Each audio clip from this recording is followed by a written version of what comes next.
борется сейчас с этим. Не может. Машина с опозданием приедет. Приедет, Воспитанники борются сейчас только что. На связи Министерство спорта и администрация Сахалинского округа. Должны быть. Все хорошо, вижу. Бурятия здесь, все, начинаем фотосессию. Добрый день, уважаемые коллеги. Внимание на экран.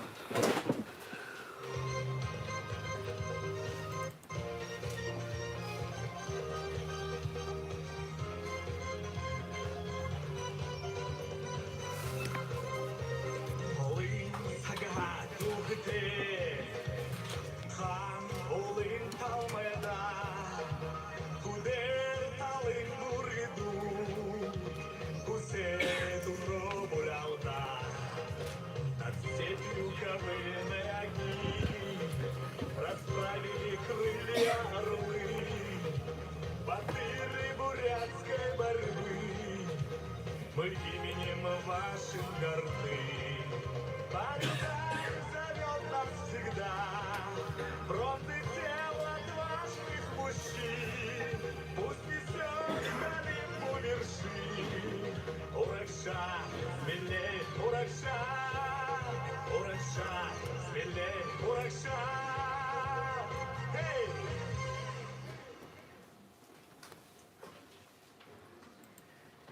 Еще раз добрый день, уважаемые участники научно-практической конференции, уважаемый Борис Иванович, уважаемая Альма Германина,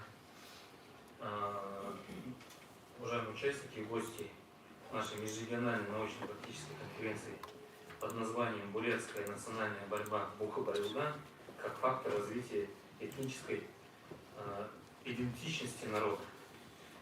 От имени администрации Ленинского бурятского округа, организаторов и партнеров конференции приветствуем всех на конференции, посвященной развитию бурятской борьбы Буха-Барилдан и его популяризации среди подрастающего поколения для сохранения этнической идентичности бурятского народа. Сегодня нам предстоит на основе анализа проблем определить перспективы развития бурятской национальной борьбы Буха-Барилдан на территории Забайкальского края, Республики Бурятия, Иркутской области, обсудить и принять базовые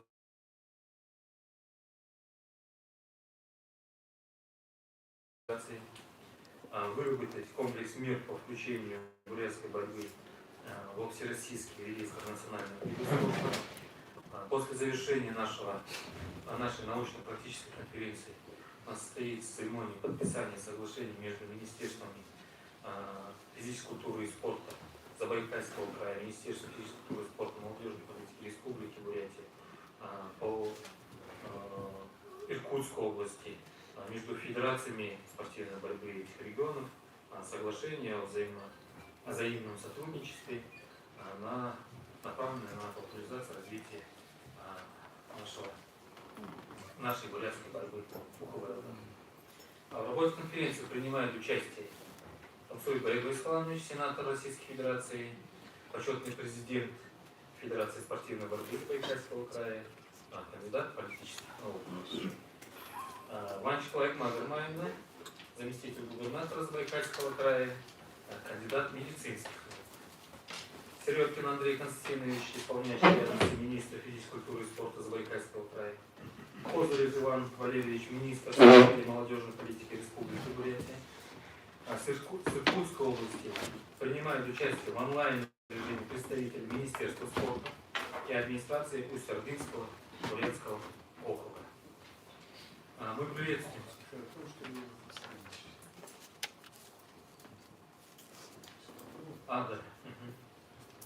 Мы приветствуем всех, кто находится сегодня здесь в зале, кто находится по ту сторону экрана, друзей видим, Сарпонского района, товарищ Макзаев, мы вас видим тоже.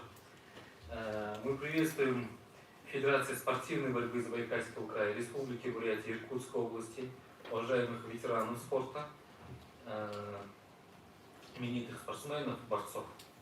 Также в работе конференции принимают участие ученые, методисты, тренеры, преподаватели, представители органов исполнительной власти, депутатского корпуса, средств массовой информации и любителей бурятской борьбы Буха-Барилдан. Всего заявлено участников 50, Я думаю, что вместе с онлайн участниками у нас 50 человек есть. 6 докладов заявлено и выступление в прениях. Регламент докладов предлагаем до 10 минут, выступление в прениях до 5 минут. Голосовать будем или утверждаем сразу? Утверждаем, спасибо. Без возражений. Уважаемые участники конференции, для приветствия слово предоставляется Валерию Гаспаровичу Жансуку.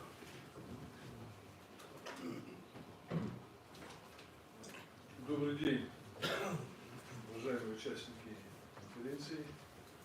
Прежде всего я хочу выразить огромную благодарность администрации Минского Бурятского автономного округа, Министерству спорта Забайкальского края, Федерации спортивной борьбы Забайкальского края за инициативу проведения научно-практической конференции,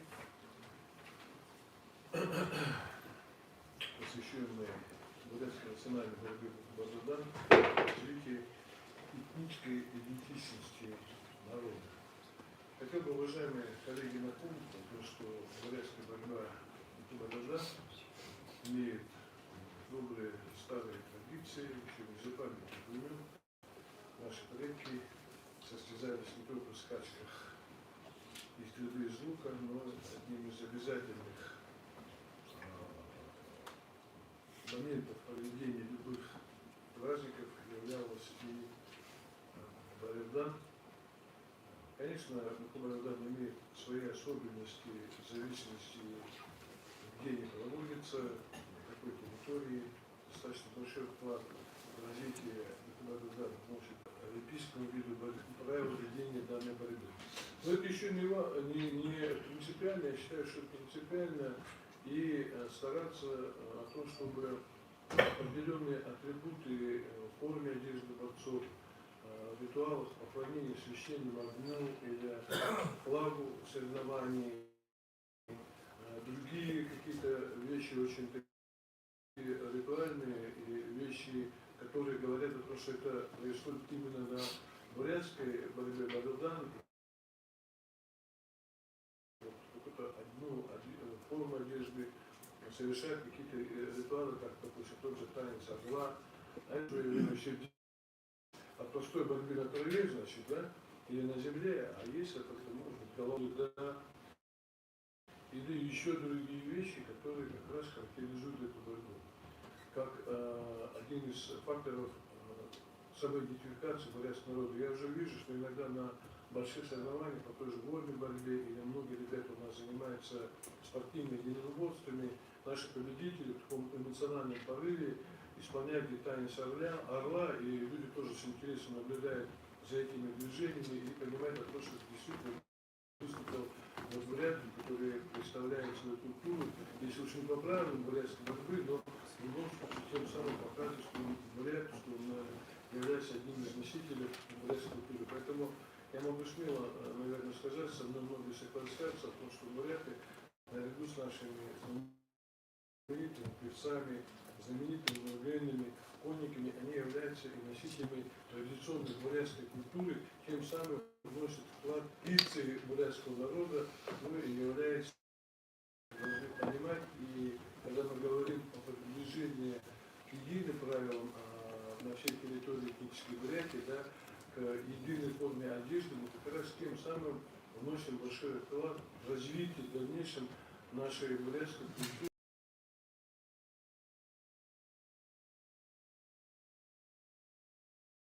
Переводим мы на другой язык, объясняем, почему именно такая одежда, почему именно такой головной убор.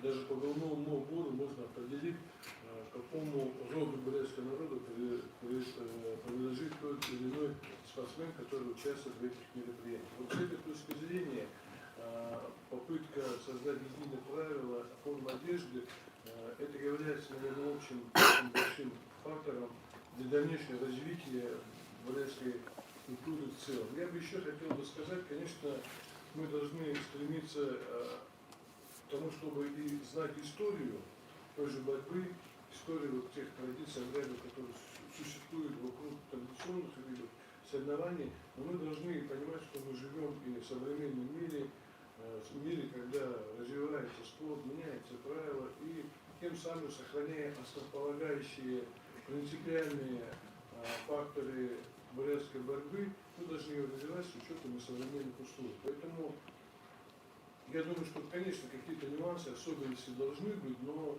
в любом случае вот основополагающее, оно должно получать не только в каком-то застывшем или наоборот возвращаться в более древнюю стойку, но получать какое-то развитие с учетом новых реалий, новых вызовов, если можно так сказать, и максимально развивать нашу борцы и те, кто организует такие сценарии, максимально приближать их с точки зрения вот, идентификации бурятского народа, сохранения культуры в широком смысле этого слова. Поэтому я думаю, что на нашей конференции мы будем, конечно же, анализировать и итоги, и какой-то опыт проведения данных соревнований. Ну и самое главное, стремиться к тому, чтобы мы и давали развитие с учетом новых современных вызовов. Я особо хотел бы подчеркнуть то, что бурятская борьба, она получила достаточно такое широкое развитие благодаря Всебурятскому фестивалю «Алтаргана», который впервые проходил на территории нашей страны в 2002 году. И мы сегодня видим то, что и те наши соплеменники, которые приезжают на этот Всебурятский фестиваль, они уже, так сказать, понимают, что надо бороться по бурятским правилам. Тут есть свои особенности, есть своя специфика, то, что присуще именно этой борьбе, а не борьбе, которая есть, допустим, в той же внутренней Монголии или Монгольской республике. Тут есть своя, так сказать, особенность, свои правила, есть и определенные свои какие-то, будем так говорить, особенности самих борцов, которые борются именно по этому виду состязаний.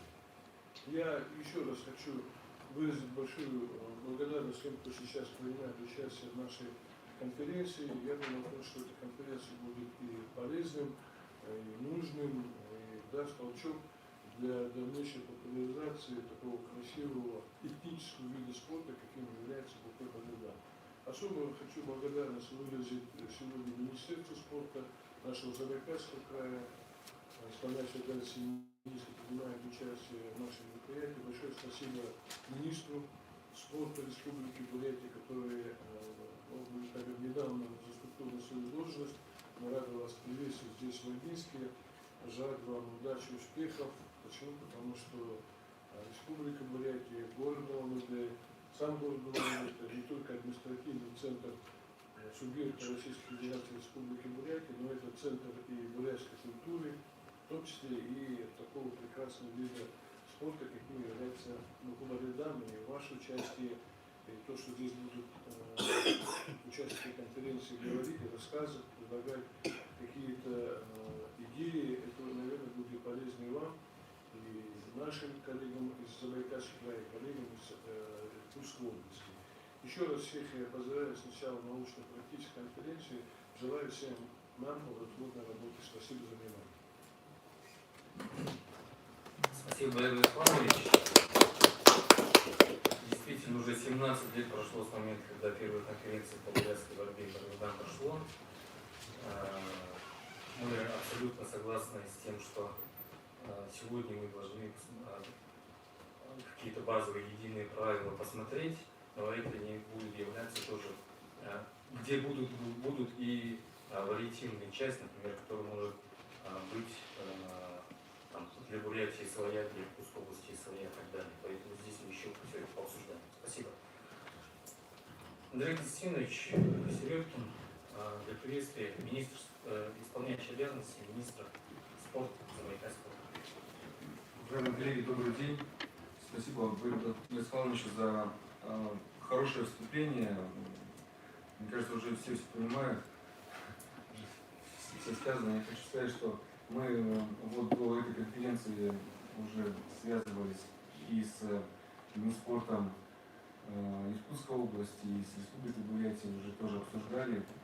Да, мы пришли к тому, что есть некоторые разногласия, есть некоторые разночтения, которые мы сегодня сейчас все это вместе обсудим, но они не критичны для того, чтобы стоять на месте и не развивать дальше такой хороший вид спорта, как национальная бурятская борьба. Я хочу всем сегодня пожелать такого рабочего настроя, рабочего настроения, для того, чтобы мы с вами вместе те вопросы, которые есть, постарались сегодня спеть. В конце нашей конференции подписать трехстороннее соглашение между тремя субъектами Иркутской области, Республики Бурятия, Забайкальского края, для того, чтобы в дальнейшем вот развитие оно вышло на российский уровень. Россия, чтобы на уровне Министерства спорта России понимала, что есть такие локальные виды спорта, которые должны быть признаны на уровне всей нашей Российской Федерации. Хочу напомнить, что в прошлом году мы совместно с администрацией округа также проделали огромную работу. Нашим приказом мы узаконили, можно так сказать, да, наш национальный вид спорта. Теперь можно получить не то что разряд, а звание, да, по национальным видам спорта. На этом ни в коем случае не нужно останавливаться, нужно двигаться вперед, чего всем мы желаем. Спасибо. Спасибо, Андрей Константинович. Единственное, это не разногласие, можно сказать, а особенности территории. Все, спасибо. Но у всех имеется программа нашей научно-практической конференции. Я предлагаю начать. Возражений нет? Нет, тогда, пожалуйста, Людмила Тагдажиевна Будаева, заместитель руководителя администрации Ногинского Бурятского округа, с темой «Бурятская национальная борьба Бухоборюздан. Истоки становления и перспективы развития».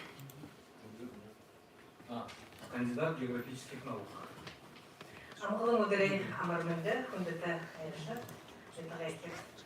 Сегодня на конференции нам предстоит рассмотреть национальную бурятскую борьбу как фактор сохранения позитивной этнической идентичности, как необходимые условия сохранения целостности, неповторимости народа в этнокультурном многообразии мира. В своем докладе представляю ряд примеров из истории становления национальной бурятской борьбы, рассмотренных в литературных источниках, в устном народном творчестве и по информации краеведов. История развития бурятской национальной борьбы уходит в глубину веков. В древнем бурятском обществе борьба являлась важной частью жизни народа. Она была связана с военной деятельностью, защитой родной земли, религиозно-культовыми, обрядовыми событиями, сопровождали праздники и торжества. В разных состязаниях зарождались уникальные приемы, становились системы борьбы, развивалась философия единоборства. Не случайно Бухоборюздан входит в число традиционных для бурят видов спорта Ирым-Урлун-Надо. С древних времен ни один общенародный праздник или молебен не обходился без борцовских поединков. В тонкостях национальной борьбы разбирались все, и старый и млад. Так, в героическом эпосе бурятского народа «Гысыр» описывается действие богатыря, отличающегося ловкостью и быстротой выполнения приемов. Словно камышинку противника он вертит, крутит, раскладывает, складывает, как былинку в прутик. Гнет его, как сырое дерево, ломает его, как сухое дерево. Быть ему победителем, быть ему первым.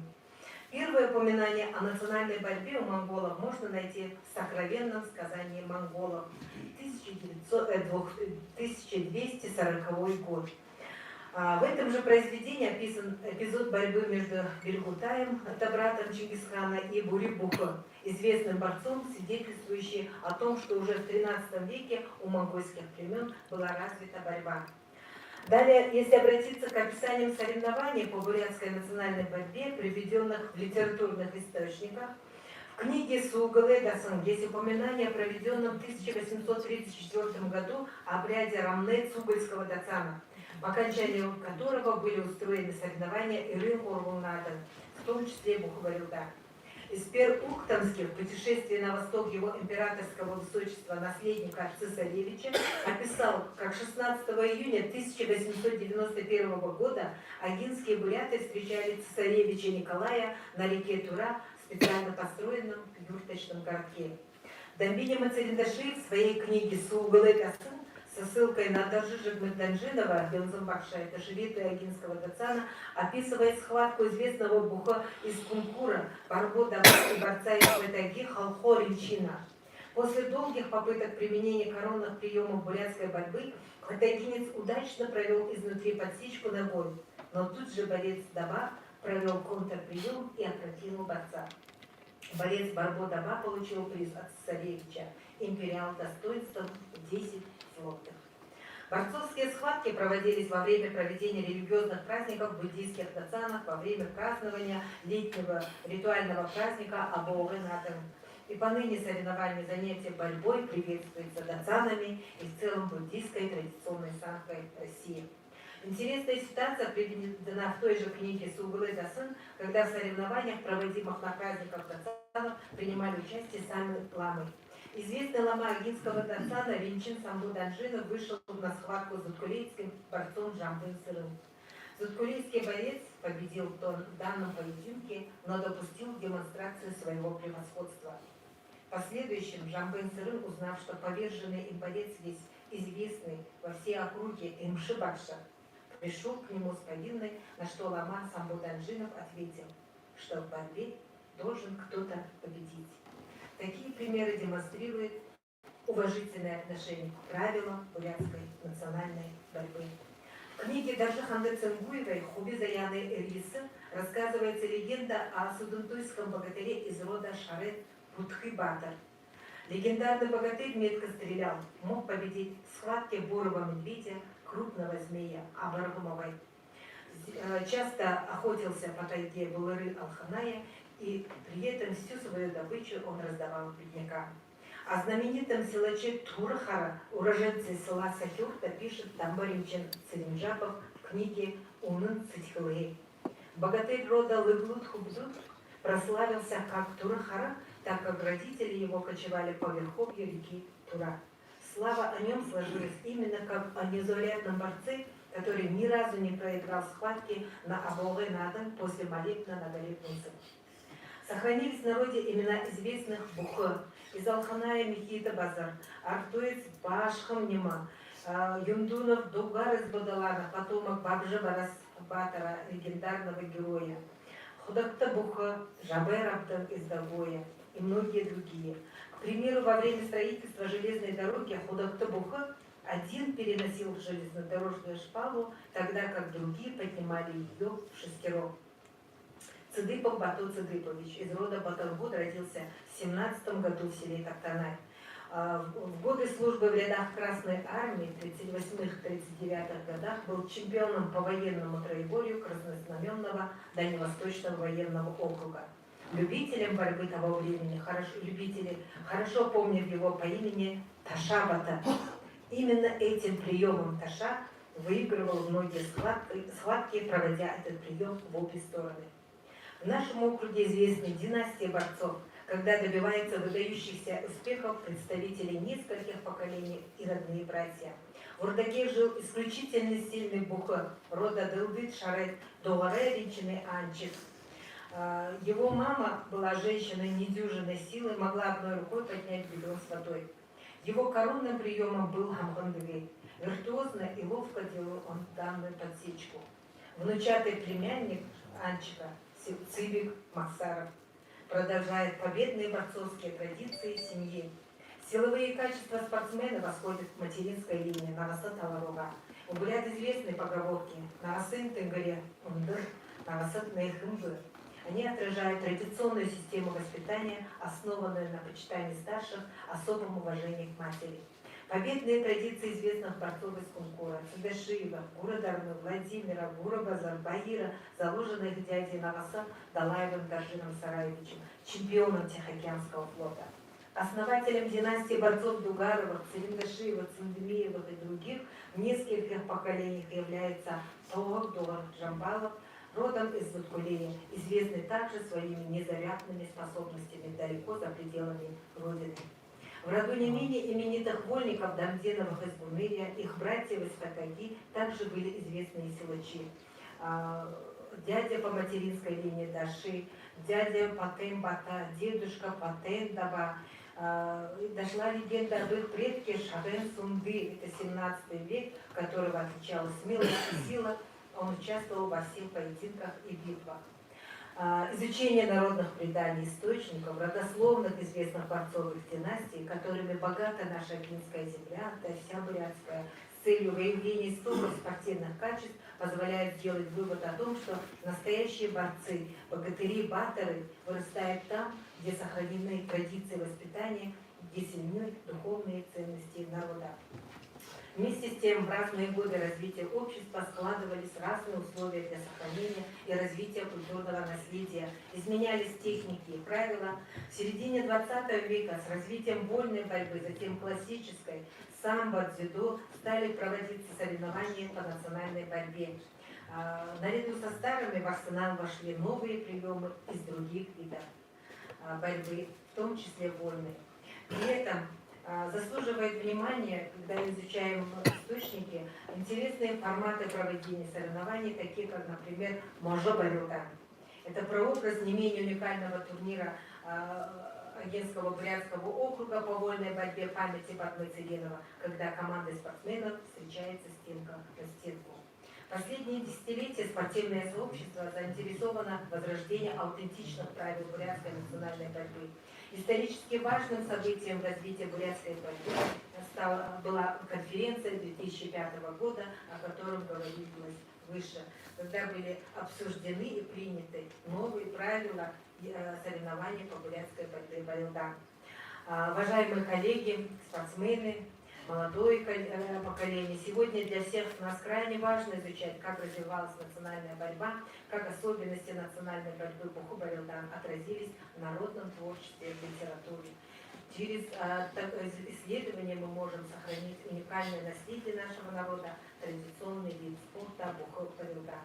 Перспектива развития бурятской национальной борьбы рассматриваем в контексте фиксации базовых правил проведения соревнований в наших регионах, изучения уникальных приемов борьбы, расширения форматов проведения и, что немаловажно, методического сопровождения занятий национальной борьбой, разработки образовательных программ. Ну и в заключение хочу пожелать, чтобы сегодня работа научно-практической конференции итогом стала тот комплекс мер, объединения наших ресурсов для дальнейшего развития национальной борьбы. Спасибо. Спасибо, Бельгам Кардажиевна. Я все-таки предлагаю... Спасибо. Я предлагаю вопросы и обсуждения в конце. Давайте сначала заслушаем доклады и в прениях по желанию выступить. Я приглашаю для выступления Дагбаеву Саймону Батмукулину, заведующую кафедрой теоретической и прикладной психологии Азербайджанского государственного университета, доктор психологических наук. Тема «Национальная борьба как условие формирования этнической идентичности школьников». Приветствую участников конференции, благодарю организаторов за возможность выступить с докладом. В современных условиях экспансии массовой патриотической культуры методы и средства народного питания, в том числе и общения национальных и даже стран, национальных праздников Саралова, Навтаргана и другие доказывают, что в современном мире существует спрос на родную культуру, родной язык, родные традиции, что является объективным стимулом для интенсификации процессов, связанных с возрождением народного наследия. Необходимым условием самостоятельности и стабильного существования народа является этническая идентичность. Этническая идентичность понимается как осознание и переживание своего членства в этнической общности, а также реальное проживание в качестве представителя этой группы. Структура этнической идентичности представлена тремя компонентами. Это когнитивный компонент, это знание, представление, информация, которая есть у человека о своем этносе, об истории, об обычаях, традициях. Аффективный компонент – это переживания, связанные с принадлежностью к этой группе, отношение к этой принадлежности, значимость этой принадлежности. И поведенческий компонент – это реальное проживание в качестве представителя этнической группы, это усвоенные модели, образцы поведения. Существуют разные подходы к типам этнической идентичности. Заслужит внимания профессор Стефаненко, доктор психологических наук, это психолог видный, которая считает, что наиболее характерной для большинства является моноэтническая идентичность, которая совпадает с официальной принадлежностью к тому или иному этносу. Моноэтническая идентичность чужой этнической группы при условии принятия в этой группе ведет к ассимиляции, которая заключается к полному растворению в другой группе. Идентификация с двумя взаимодействующими этническими группами называется биэтнической. Люди, которые имеют такую идентичность, осознают свое сходство с этими культурами, обладают особенностями той или другой культуры. Множественная идентичность считается наиболее выгодной в современных условиях, так как создает предпосылки для использования опыта разных этнических групп для адаптации современных полиэтнических условиях. Одним из возможных вариантов этнической идентичности является слабая или невыраженная идентичность, когда человек находится в состоянии неустойчивого выбора между разными группами и не овладевает в полной мере ни ценностями, ни нормами, ни традициями ни одной из этих групп. Такие маргиналы часто путаются в идентичностях, поэтому испытывают внутриличностные конфликты, хотя внешне могут выглядеть как агрессивно настроенные националисты, выступающие в пользу своей или чужой группы в зависимости от ее статуса.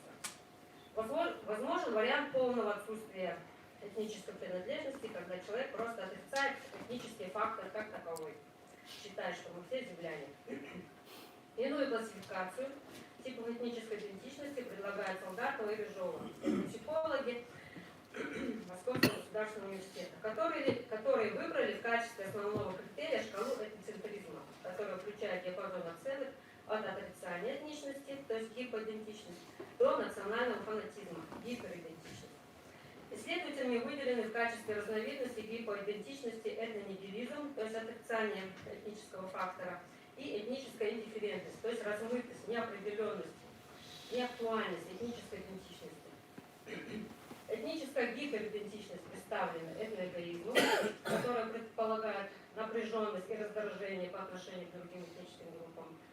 Этноизоляционизм, когда представители этнической группы считают, что они имеют какое-то превосходство, соответственно, имеют какие-то исключительные права. Этнофанатизм предполагает наличие готовности пойти во имя этнических вопросов на любые действия, вплоть до этнических чисток. Наиболее оптимальной, наиболее распространенной является позитивная этническая идентичность, которая характеризуется сочетанием положительного отношения к своей этнической группе и положительного отношения к другим этническим группам.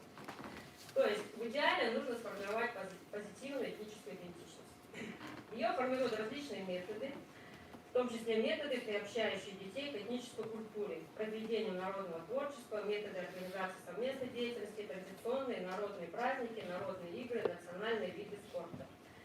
И национальные виды спорта, которые входят в группу народных игр, считаются наиболее продуктивными, так как именно в них осуществляется идентификация ребенка с членами этнической общности, усвоение внутренних принятий значимых ценностей, моделей, норм и традиций.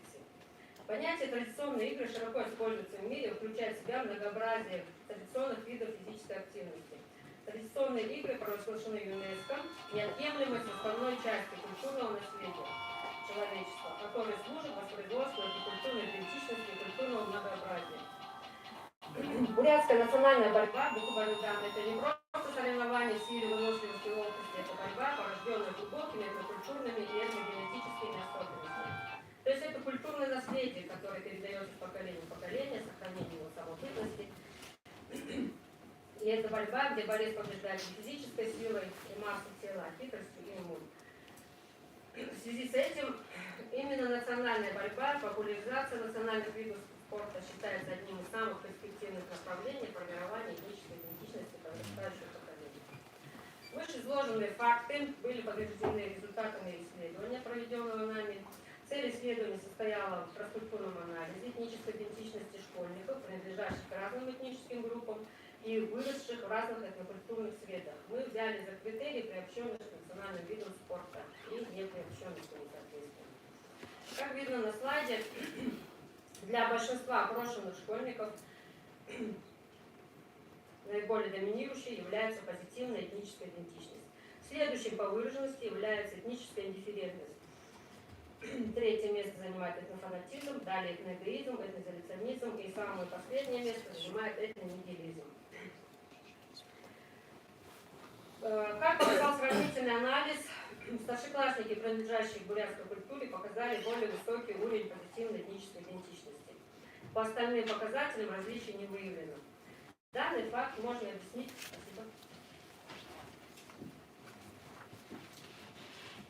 принадлежностью к этническим меньшинствам. То есть малые народы, они всегда стремились к сохранению самобытности, уникальности своей культуры перед риском ассимиляции более больших групп. В то время как представители больших групп демонстрируют неактуальность этнических вопросов. Далее мы сравнили результаты исследований этнической идентичности школьников в зависимости от того, приобщены они к национальным видам спорта или нет. Как показало исследование, были опрошены афинские школьники и выделены две группы. 48 опрошенных хотя бы раз участвовали в соревнованиях по национальной борьбе. 52 школьника не имели подобного опыта. Как показало исследование, тоже выявлены различия уже в двух типах этнической идентичности. Школьники, которые хоть раз участвовали в национальной борьбе, они показали более высокий уровень позитивности этнической идентичности. В то время как школьники, которые были не приобщены, не интересовались национальным видом спорта, показали более высокие результаты по индифферентности, то есть размытости, неопределенности этнической идентичности. Данный факт доказывает, что приобщение именно к национальным видам спорта актуализирует вопросы этнической идентичности, способствует ценностному отношению к традициям и обычаям своего народа. Таким образом, следует подытожить, что анализ содержания работы этнопсихологического, методологического и в целом психологического направления показывает, что общим убеждением исследователя является вера в эффективность обращения к народным видам спорта для формирования позитивной этнической идентичности. Национальная борьба является альтернативой массовой потребительской культуре, которая ориентируется в основном на пассивное потребление. Дети, которые приобщены к национальным видам спорта, они более активны, они демонстрируют выраженность трех компонентов этнической идентичности, то есть знания, то есть когнитивный компонент, знания о традициях, ценностях, обычаях, эмоциональный, то есть они переживают положительные эмоции, зависимо от сопричастности к данным традициям, и поведенческий, то есть они демонстрируют реально вот эти традиционные способы поведения, модели поведения, связанные с национальной борьбой. И перспективным направлением наших дальнейших исследований является сравнение уже этнической идентичности спортсменов, которые систематически и регулярно занимаются национальными видами спорта. Спасибо за внимание. Спасибо. Светлана Кунтуевна, действительно очень интересно. Это вы в Агинской средней, Амитхашинской школе проводили, да? И в городе Чита. Спасибо большое. Слово предоставляется Владимиру Булатнарамовичу, заместитель начальника управления социальной сферы, начальник отдела физической культуры и спорта, администрации Агинского Бурятского округа.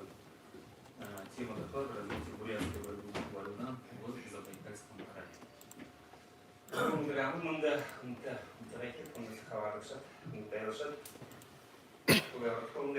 Разрешите представить доклад «Современное состояние и перспективы развития бурятской борьбы в Забайкальском крае». История бурятского народа насчитывает не одно тысячелетие. Она сложна, интересна, неоднозначна. Историю делают люди. Люди, которые живут одним миром и единой культурой. Бурятский народ по праву может гордиться своими исконными, дошедшими до нас древних времен, воспетыми народными эпосами бурят, играми и состязаниями, отличающимися особой самобытностью. Наши предки и раньше всегда любили состязания, игры. Богатыри победители игр, их красота, сила, благородство воспевались народными сказителями, их боготворили, наделяли сверхъестественными качествами. Крым был надан основой силы и духа бурятского народа. Веками ковали несгибаемый дух бурятного горского народа. Нет такого бурята, который не любит борьбу, скачки, стрельбу из лука. Это не просто три вида спорта и зрелищные соревнования. Это прежде всего возможность через физическое совершенствование достичь совершенства духовного. И сегодня, развивая более 20 видов спорта в Агинском бурятском округе, предпочтение отдается именно им, основе основ национального характера. Бурятская борьба испокон веков почитается. Бурят этот вид спорта воспитывает силу, ловкость, смелость и упорство, прививает молодому поколению уважение к истории и традициям своего народа. Отличается простейшими правилами, дает базовую подготовку для всех видов борьбы. А массовость, которая является залогом правильного воспитания и наших побед в спорте и высших достижений.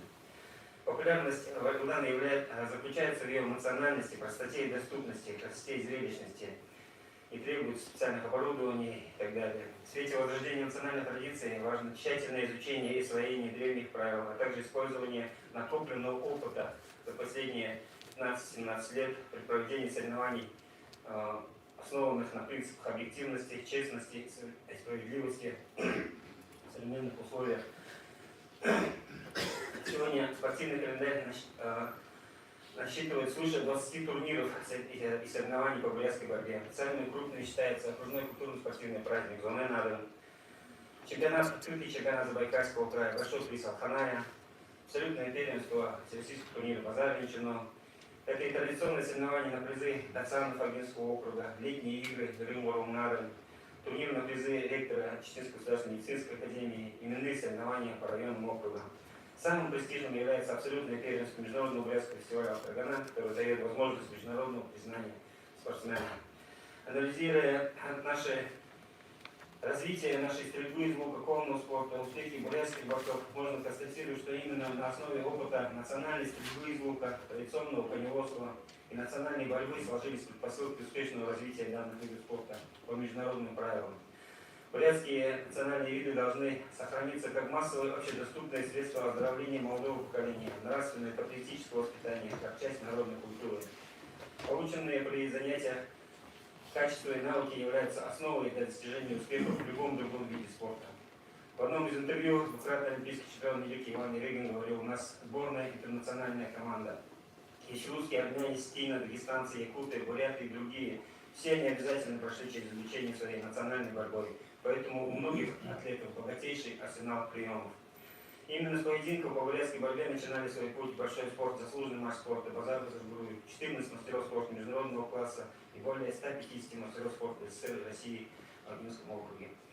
Есть надежда, что с возрождением традиции увеличением числа участников соревнований по бурятской борьбе слава бурятских борцов будет еще более приумножаться. Хорошей мотивацией для занятия национальным видом спорта стало утверждение приказа номер 80 от 7 сентября 2020 года Министерства спорта Забайкальского края положение о спортивной классификации по бурятским национальным видам. Требований и условий их выполнения для присвоения спортивного звания мастер спорта Забайкальского края по бурятским национальным видам. Проведена работа по разработке правил, нормативов присвоения спортивного звания, спортивных разрядов и народных званий. Согласно приказу утверждены правила по 5 бурятским национальным видам, развивающимся в Забайкальском крае. Спортивные звания и разряды присылаются гражданам России по итогам выступления официальных спортивных соревнований Забайкальского края, проводимые в соответствии с правилами, утвержденных приказом 80. Также утверждены требования и условия их выполнения для присвоения народных званий по бурятской борьбе в Ворум-Надо. Это, например, в Алтаргане первое место Арде Албана, второе место Арде Арсун, третье, четвертое Арде Зан, пятое, шестое Арде Нашин. Если в Дальневосточном федеральном округе это Ауздобный Орда, Хизаре Орда, Тайрве Орда, в зависимости от ранга и соревнований. Если 2 раза выиграл Алтаргану, то 2 раза получает звание Арде Таина Орда. 3 раза Арде Дахна Орда, 4 раза Арде Даярдус Орда. Изготовлены нагрудные знаки по лучшему дизайну и удостоверения спортивного звания мастер спорта Забайкальского края и нагрудный знак мастер спорта Забайкальского края по бурятским национальным видам. По итогам 2021 года, проведенных в Забайкальском крае, в ковидный год некоторые соревнования не были проведены, уже присвоены более 120 массовых спортивных разрядов, 1, 2, 3 категории КМС. 12 спортсменов выполнили норматив мастеров спорта Забайкальского края по бурятским национальным видам. Надеемся, что в апреле мы получим данные награды. Национальные виды спорта обладают большим потенциалом как эффективного средства духовного и физического оздоровления, повышения уровня физического развития людей, форма массового привлечения к систематическим занятиям спорта, как механизм укрепления межнациональных отношений. Они должны внести свою лепту в оздоровление нации, пропаганду здорового жизни. Такие виды спорта, как бурятская борьба, получили огромную популярность в регионах этнической Бурятии. У них у данного вида есть реальные шансы выйти на всероссийский и международный уровень. Однако основным препятствием для дальнейшего развития и продвижения является неопределенность правового статуса. Когда нет возможности удостаиваться общероссийских спортивных разрядов, спортсмены, занимающиеся национальными видами, лишаются мощнейших стимулов и мотивов для целенаправленных систематических тренировок для повышения спортивного мастерства. Национальные виды спорта – это также своеобразный бренд того или иного народа. его краса и гордость, признак этнического своеобразия. Поэтому каждый народ, как зеницу ока, бережет свои виды, заинтересованы в том, чтобы получить всемирное и всероссийское признание своих видов. Вот почему предлагается продолжить процесс объединения усилий и развития наших бурятских национальных видов спорта. Между тем, как нам кажется, в процессе своего развития национальные виды спорта в современных условиях неизбежно будут терять свою этническую принадлежность. Поэтому так важно сохранить правильные названия, формы одежды, ритуалы и так далее, чтобы в дальнейшем не быть безликим видом спорта неизвестно какого народа. Есть противоречие между желанием сохранить этот вид за определенным этническим образованием, сохранением его самобытности и желанием, чтобы этот вид получил всемирное признание. Поэтому это обстоятельство требует от нас, от 3 субъектов, где развиваются наши виды, в отличие от Республики Якутия, Республики Тыва, где по одному субъекту, а у нас целых 3 субъекта, требуется очень внимательное, единое отношение к правовому статусу наших видов спорта, в том числе к бурятской борьбе «Рязан». В 1957 году спорткомитет Бурятской ССР организовал матчевую встречу по национальным видам спорта между спортсменами Ногинского, Устюрдынского национальных округов и Бурятии, ставшей традиционной. Затем по инициативе Федерации национального вида спорта РСФСР стали проводиться спартакиады народов Сибири и Дальнего Востока с участием команд Якутской, Тувинской и Бурятской ССР, Хакасской области, 2 бурятских национальных округов. Эти состязания имели большое значение для взаимообогащения национальных культур, укрепления дружественных связей, популяризации национальных видов спорта. В настоящее время эти соревнования не проводятся. Мешало бы их возобновить. На сегодняшний день во Всероссийском реестре видов спорта в разделе 3 национальные виды спорта вошли 8 видов. Это гонки на охотничьих лыжах, хиришу, масс-рестлинг, таврели, хапсаре, курыш, шацанлат и якутские национальные 4 многоборья. Развитие национальных видов спорта в Республике Саха носит плановый и устойчивый характер. В 2012 году в Саха утвержден реестр нацвидов, периодически проводятся их Олимпийские игры, спартакиады по национальным видам спорта, игры Манчары, своеобразные Олимпийские игры. С 9 по 19 год у них систематически занимающихся нацвидами увеличилось на 52%. Проведена целенаправленная работа по созданию Всероссийской Федерации продвижения на всероссийский уровень 3 национальных видов спорта: Саха, масс-рестлинг, борьба хапсаре и якутские национальные прыжки. Более успешный результат достигнут по виду спорта масс-рестлинг. В 2011 году было создано и в 2017 году зарегистрировано Министерство юстиции Российской Федерации, Международная Федерация масс-рестлинга, которая насчитывает в составе 52 национальные федерации. Всероссийская Федерация масс-рестлинга получила государственную аккредитацию и приобрела статус Общероссийской спортивной федерации. В 2015 году стала первой общественной организацией по национальным видам спорта, которая получила статус общероссийской, таким образом имеет право присваивать спортивные звания и разряды в обычном режиме, так скажем. Утвержден федеральный стандарт спортивной подготовки по виду спорта, масс-рестлинг, Министерством спорта и так далее. Перспективы развития бурятской борьбы видятся во включении в Всероссийский реестр видов спорта, первое. Второе, создание федерации, Общероссийской федерации. Третье, ее государственная аккредитация и приобретение статуса Общероссийской спортивной федерации. Утверждение календаря, системное проведение всероссийских соревнований и присвоение всероссийских спортивных званий, разрядов, квалификационных категорий судей, введение их в программу школ. А далее создание международной федерации, присвоение званий на международном уровне, в том числе на международном бурятском фестивале «Автогана». Необходима консолидация 3 субъектов для создания Всероссийской международной федерации, проведения всероссийских соревнований, утвердиться в единых правилах, регламенте, спортивной классификации, ритуалах, правилах, форме одежды и так далее. Для включения реестра для первого шага основным являются следующие документы. Это проект правил соревновательной деятельности, разработанный с учетом порядка, утвержденный Министерством спорта. Сведения об отличиях видов соревновательной деятельности от других видов спорта. Копия решения органа исполнительной власти о признании вида качества национального и методика обучения виду, самый такой трудоем, методика обучения вида соревновательной деятельности, подлежащему признанию видом. То есть методические принципы обучения, средства, методы, прием обучения, этапы обучения техники, нормативы, соотношения физической подготовки, сетевой план спортивной подготовки, видеоматериалы хода соревнований. Поэтому обращаемся к нашим ученым, БГУ, ЗАГУ, Ногинскому институту, подготовки данных документов и сведений для подачи в статистический реестр. Главным же событием 2022 года, конечно же, станет Международный бурятский фестиваль. Идет плановая подготовка. Утверждено положение пока по старым правилам. Победителям пока на этот раз, так как проводится на территории Забайкальского края, будет присвоено название мастер спорта Забайкальского края по бурятским национальным видам. Поэтому всех приглашаем. Спасибо за внимание. Байла.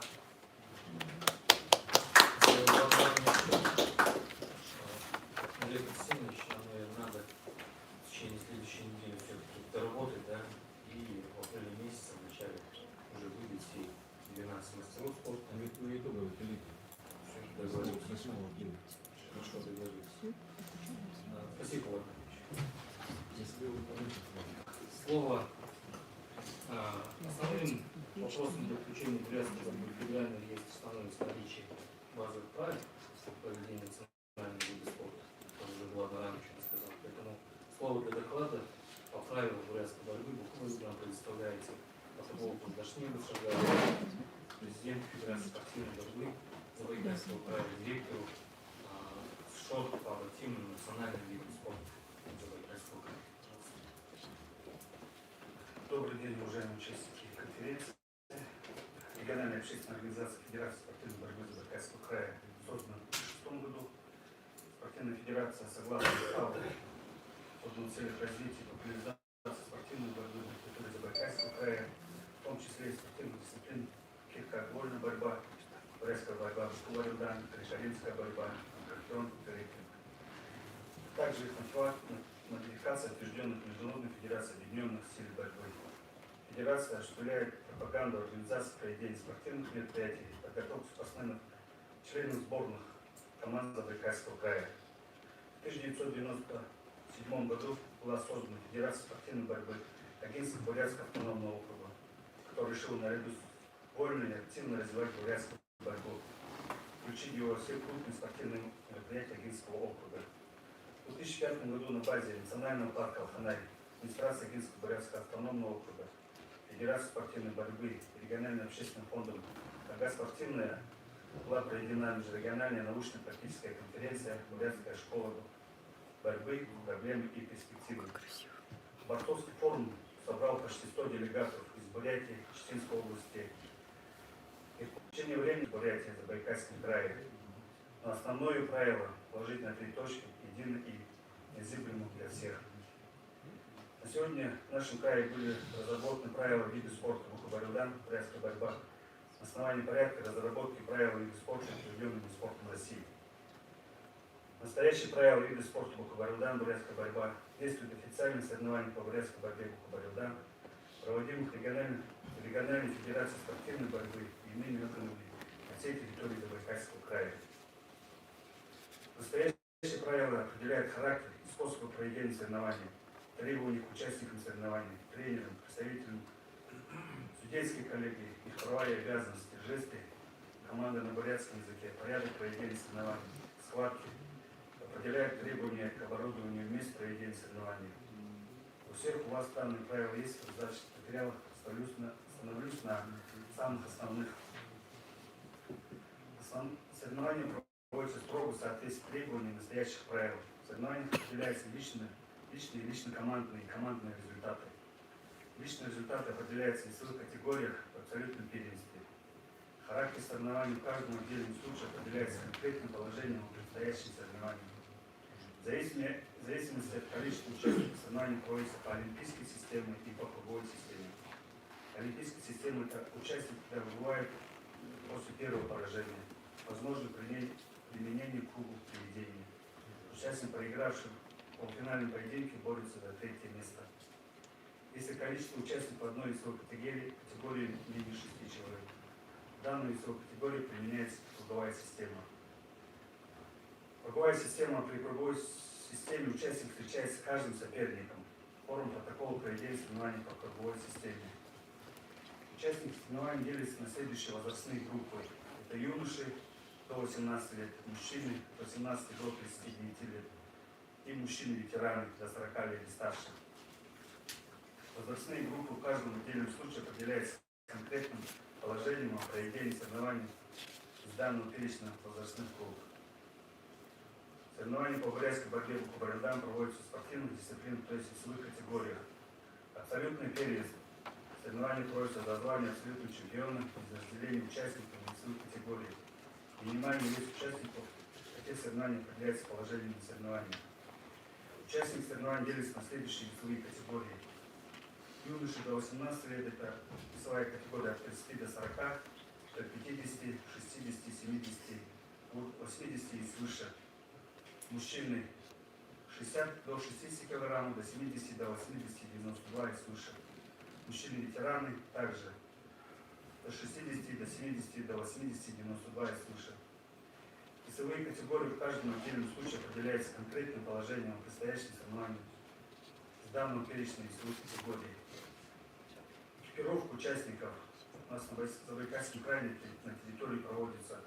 Форма участников, национальная головной убор, торпша, малгай, национальная мягкая обувь, потол, шолдок, специальный спортивный трико по форме, покрытие похоже на плавки, сшитый из двойного материала. И сверху навязывается шелдок, бугор. Выпускается в зависимости от положения соревнований два варианта экипировки, только шелдок или шелдок плюс с шелдоком и с поясом получается, с кушаком. Судьи при участии, экипировка также, судьи при участии залога. Судьи участники должны выполнять следующие функции. Проверять перед началом каждой встречи наличие участников, также в случае отсутствия сообщать об этом руководителю. Проверять укомплектованность экипировки борца, указательно недочеты сообщить руководителю ковра. Знакомить участников программы соревнования, сопровождать участников до ковра и обратно. Определять борца свободу отдыха. По окончании схватки одеть борцу шапку, контролировать соблюдение ритуала. Проверять наличие, сопровождать зону проведения награждения и осуществления процедуры награждения участников. За голос запрещается во время схватки вмешиваться в ход борьбы, вмешиваться в судейство соревнований, надевать борцу шапку, пока не объявили результаты, грубо обращаться с борцами и зрителями, вмешиваться в ход схватки. Экипировка судей. Форму членов судейской коллегии бурятский традиционный костюм, национальный головной убор торпша, национальная мягкая обувь потол. Арбитры должны иметь при себе свисток. И правила поединка. Начало и ход и конец поединка являются победителями. Продолжительность схватки 5 минут дается. Умышленный уход за ограничительной линией наказывается предупреждением. За нарушение спортсменным тренером правил соревнования судья может дать предупреждение борцов. В случае, если победитель не определится в основное время, там первое, если у борца неравное количество предупреждений, то борьба продолжается без ограничения времени с правом активного глубокого захвата у борца, который меньше предупреждений. Второе, в случае, если у борцов равное количество предупреждений, то борьба продолжается в активном глубоком захвате из-за шуток или кушак без ограничения времени. Право активного захвата определяется жребием. При умышленном уклонении от активного глубокого захвата борцу дается предупреждение. Если борец отпустил активный глубокий захват, то право на активный глубокий захват передается сопернику. Определение победителя побежденным считается борец, первым коснувшийся земли любой части тела. Борец, получивший 3 предупреждения, также объявляется побежденным. И ритуал у нас. Перед началом соревнований проводится парад представления борцов. Борцы выбегают на зеленое поле, исполняют танец орла. Движением рук напоминает взмахи крыльев орла. А грудь и туловище льва.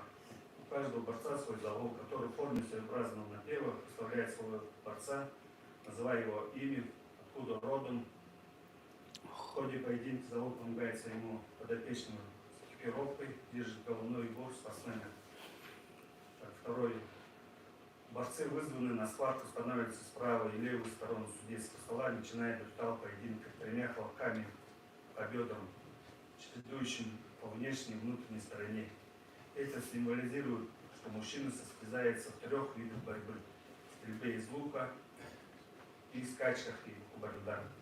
Затем спортсмен подбегает своему за голову, касается правой рукой правого плеча, изображение взлетающей птицы поднятой рукой приветствует зрителей, приступая своеобразно с ноги на ногу, делает круговое движение по ходу солнца.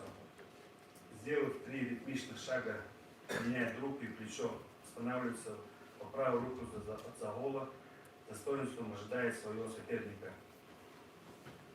После выполнения соперником аналогичного результата с симметричным движением начинает 2-й этап ритуала. Борцы ритмичным движением рук, ноги головы подражают полету парящегося орла, демонстрируя красоту телосложения, движений и формы. После этого залог с почтением занимает головной убор борца. Соперники продвигаются к постаменту с флагом, встать перед флагом, начинает плавные пружинистые движения руками. Потом хлопает ладонями по внутренней и внешней стороне бедер 2 раза. Этим, как говоря, будем вести честную спортивную борьбу. Затем начинается сама схватка. 3-й этап. Ритуал совершается после победы одного из борцов. Победивший по окончании схватки после нескольких шагов делается прыжок с махом рук в сторону, как бы выражая радость. Потом подходит к побежденному, помогает ему встать, поднимает правую руку. Проиграющий подходит под нее, чем он признает свое поражение. Затем победитель подходит к своему залогу, который с почтением надевает ему головной убор. После этого победитель плавными пружинистыми шагами обходит по ходу солнца флаг, исполняет танец победителя. Затем победитель подходит к своему судье, берет угощение, кошелек и раздает зрителям. Площадка соревнования. Соревнования проводятся на борцовском ковре или на ровной площадке, оборудованной с учетом техники безопасности. В случае проведения соревнований на борцовском ковре площадь для борьбы ограничивается кругом диаметром 9 метров. Это при проведении соревнований на земляной площадке площадью для борьбы является квадрат на 12 метров. Ограничительный размер характеристики положения соревнований площадки поможет. Так, напоминаем это правило, которое мы хотим внедрить в наших регионах. Пункты положения части весовой категории, возраст, форма одежды можно сделать вариативным и обсудить сегодня, внести свои предложения. Спасибо, Рашид Шагалович. Ну, еще раз напоминаю, потому что все эти правила, они сегодня утверждены приказом Министерства спорта Забайкальского края на нашей территории. И вот сейчас подставим предложение других регионов. Разрешите слово предоставить Дагбаеву Батру Владимировичу, вице-президенту Федерации спортивной борьбы Республики Бурятия, об организации работы по развитию национальной борьбы в Республике Бурятия. Здравствуйте, уважаемые участники научно-практической конференции, посвященной бурятской национальной борьбе. Я хочу выразить благодарность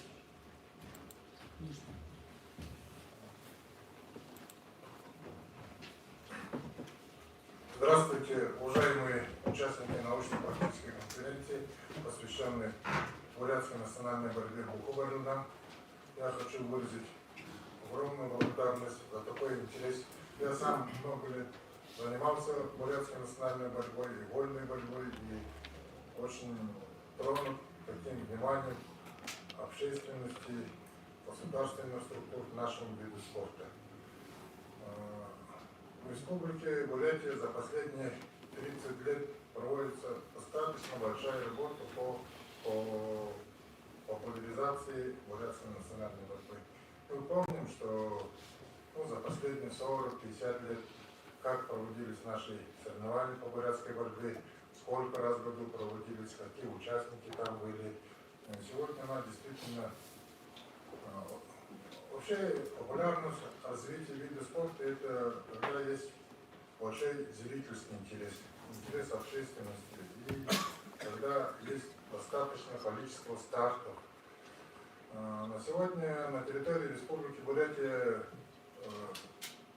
в ситуации, когда идет пандемия, проведено в течение года более 40 мероприятий, соревнований по бурятской национальной борьбе. Ну, конечно, если сравнивать 3-4-летней давности, массовость немножко упала, но тем не менее достаточно большое количество детей школьного возраста и мужчин вплоть до 40 лет и старше участвуют в этих соревнованиях. Вообще правила соревнований и проведение, организация соревнований зависит от многих факторов, и ни одного вида спорта нет, где правила соревнования не статичны. Общество меняется, условия жизни меняются, ну и спортивные площадки, все меняется, ничего статичного нет. Мы наблюдаем, что и с другой стороны, в связи с глобализацией мировых процессов, вот, за последние 30 лет не только бурятская национальная борьба, мы наблюдаем во всем мире большой интерес к национальным культурам малых народностей, в том числе и традиционным народным играм, национальным видом спорта. Но тенденция развития разных видов спорта идет по-разному. У некоторых народностей идет спортизация этих видов спорта, проводятся мировые чемпионаты, но не всегда общественность с удовольствием воспринимает эти процессы. Везде по-разному воспринимает.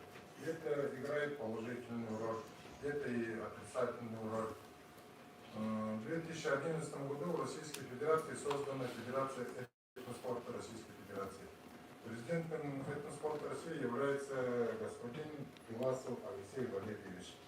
В 2012 году создано Всемирное объединение этноспорта в рамках ЮНЕСКО, и господин Пиласов сейчас является руководителем этой организации. По всему миру проводятся большие народные фестивали, где даже принимали участие наши ведущие спортсмены в разных странах. Но все равно, по нашим наблюдениям, бурятская национальная борьба испытывает очередной виток развития. Потому что количество стартов увеличилось, мастерство спортсменов стало намного совершеннее. Определились лидеры этого вида спорта, которые успешно выступают на протяжении многих лет. И я вообще положительно отношусь к тем моментам, которые сегодня происходят. Вот. Я не знаю, какая реакция будет вообще общественности и спортсменов, когда мы проведем спортизацию этого вида спорта, будем присваивать государственные звания, разряды, да. Как отразится, я не знаю, но на протяжении последних 40-50 лет мы видели, когда проводились чемпионаты России по национальным видам спорта, присваивали звание мастер спорта Российской Федерации. Мою бытность, когда мне было 17-20 лет, эти соревнования проводились. И многие бурятские спортсмены получили эти звания мастер спорта Российской Федерации. Но она потом интерес пропал, перестали проводиться эти соревнования. То, что у нас правила разные, но я думаю, к единому можно прийти. Но опять же, мнения специалистов значительно расходятся.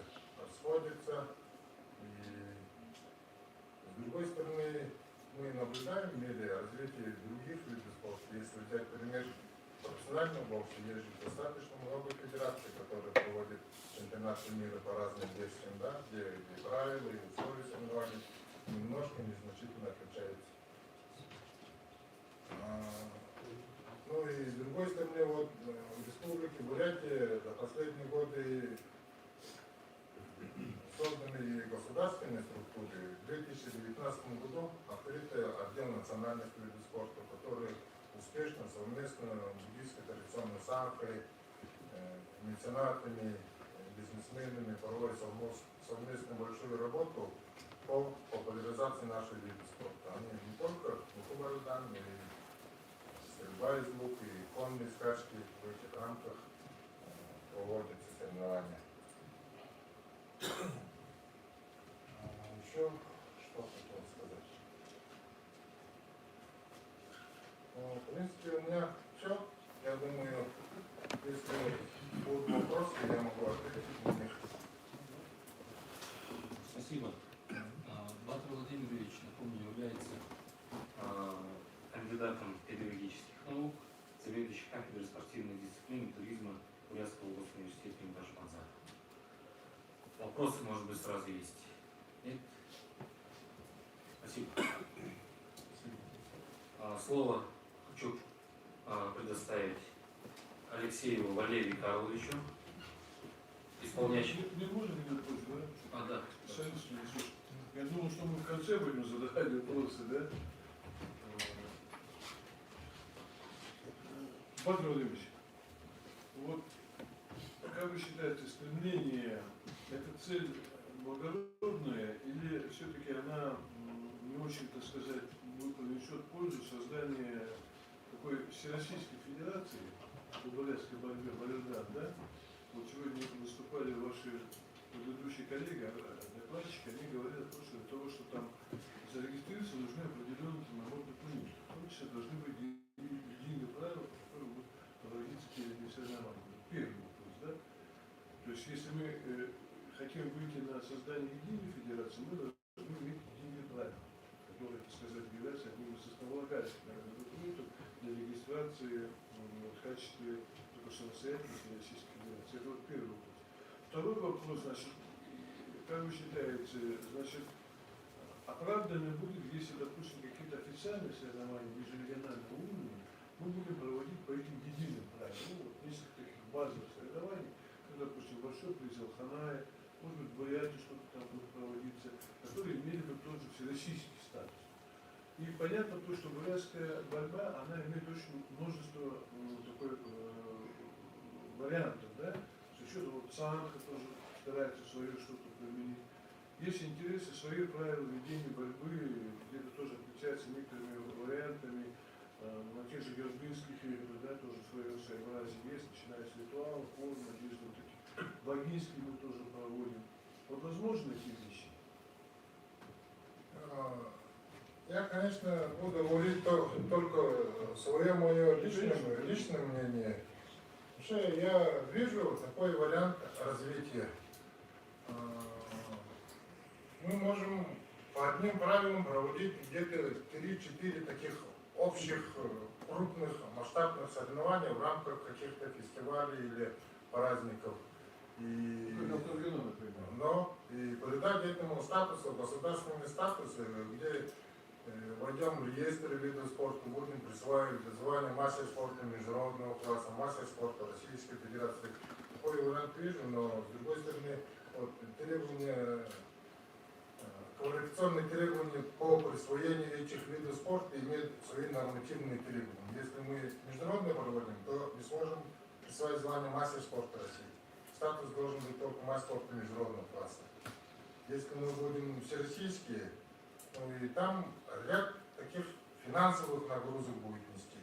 Нам нужно будет готовить судей определенной категории всероссийской, обучать их, присваивать, семинары проводить, потом регистрировать федерацию. Если соревнование будет всероссийским, значит все спортсмены будут лицензироваться, которая опять же ведет материальную нагрузку на спортсмена. Мы помним, вот последние соревнования на протяжении 17 лет, которые проводятся по последним правилам, вот было проведено 3 конференции. Да? В Алтахане была проведена конференция, после этого буквально через полгода, год проводили 2 конференции по инициативе Хамбаламы, собирали спортивную общественность, научную общественность. На основе 2 конференций были разработаны последние правила, по которым ныне на территории Бурятии борются. Они небольшие изменения потом через год-два перенесли, то что там же решили национальную культуру бороться. И на соревнованиях перестали допускать спортсменов, которые не имели свою культуру. А культуры шить для многих спортсменов, детей это ведет дополнительную финансовую нагрузку. Не каждый может шить ее. И поэтому были привезены дешевые культуры из Монголии, которые после 2 схваток рвались. И тоже она на соревновательную деятельность большое влияние имеет. И потом было принято решение эти бутылы отменить, потому что не каждый массовость падает. И технические характеристики спортсменов падают. Если добротно качественный спортсмен к ним привыкает и успешно выступает. Если обувь некачественная, значит и технические действия некачественные. Много нюансов. Вообще в современном спорте малейшие изменения правил огромное влияние имеет на содержание соревновательной деятельности спортсменов, а также тактику, технику. Достаточно, мы же видим историю развития вольной борьбы, когда чуть ли на грани вывода вольной борьбы из Олимпийской хартии. И, видите, надо быть все-таки аккуратным разным изменениям правил соревнований. Сейчас, конечно, идеальных правил не бывает. Идеальных правил не бывает, везде бывают споры, судейская коллегия. И сейчас тоже интерес зрителей, массовость не падает. Массовость не падает, потому что хороший призовой фонд, хорошая организация, обеспечение питанием, зрительский интерес падает. Буквально. Причины тоже нужно изучать, почему, какие причины. Вот. Так однозначно решить и отрубить сделать достаточно сложно. Нужно, наверное, разные варианты пробовать. Проводят же эксперименты, даже в вольной борьбе мы видим, каждый год небольшие изменения правил соревнований проходят. Вот пробовали, если есть отрицательный эффект, надо садиться, обсуждать, решать и совершенствовать. Я еще можно, да, продолжу? Я прошу прощения, когда вы знаете, мы же ведем речь о бурятской борьбе не только как виду, так как бурятской, как спорт. Мы еще речь ведем об идентичности, как одним из таких моментов, идентичности бурятского народа, бурятской культуры в широком смысле этого слова. Понимаете, вот о чем речь идет. Поэтому, говоря о тех ритуалах, обрядах, бутулах и так далее, мы же показываем свою идентичность в Бурятии. Вот это тоже один из факторов. Поэтому я думаю, что такого уровня соревнований, как именно бурятская борьба, она должна в себе нести определенную идентичность. Допустим, есть тувинская борьба, да, есть бурятская борьба, там же сразу видно, потому что есть очень красивый ритуал, есть красивая одежда. У нее больше других видов национальной борьбы, его, значит, ни с кем уже не перепутаешь. Танец орла, который, да, вот эти все вещи. А вот, поэтому, может быть, нам надо стремиться к каким-то эталонным мероприятиям. Понятно, что вариативность должна быть, в зависимости от уровня или статуса соревнований.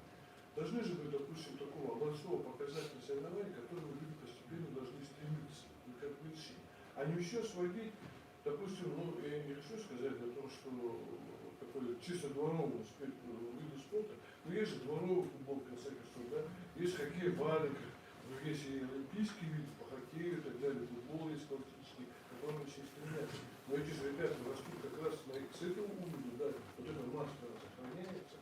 Может быть, действительно, вот тот уровень, который должен быть эталоном, придать такой статус, создать единые правила, единую такую федерацию, которая проводилась как эталон, к которому будем стремиться, но не обязательно, что все так проводиться надо вот таким образом. Не теряя зрелищность, массу и понимая то, что есть определенные федерации нагрузки.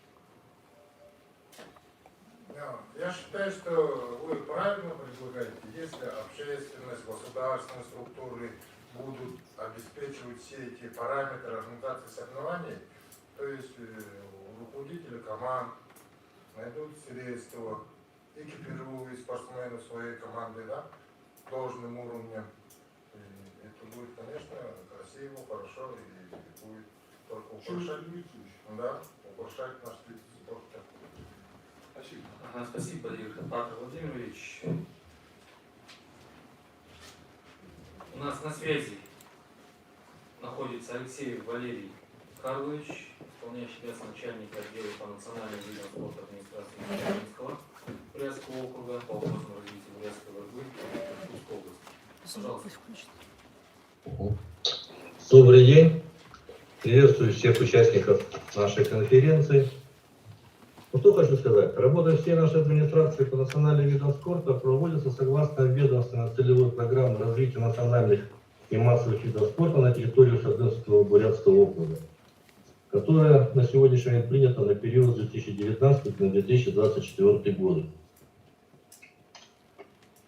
В календарном плане нашей администрации есть мероприятия, в которые входят соревнования по бурятской борьбе. Это большой областной культурно-спортивный праздник Сурхарбан, это ежегодный школьный Сурхарбан, Селердинские игры, а также многочисленные окружные районные турниры, в основном памяти выдающихся борцов наших земляков. Геннадия Манжуева, Андрея Федорова, Федосеева, Мандрия Адамова и так далее.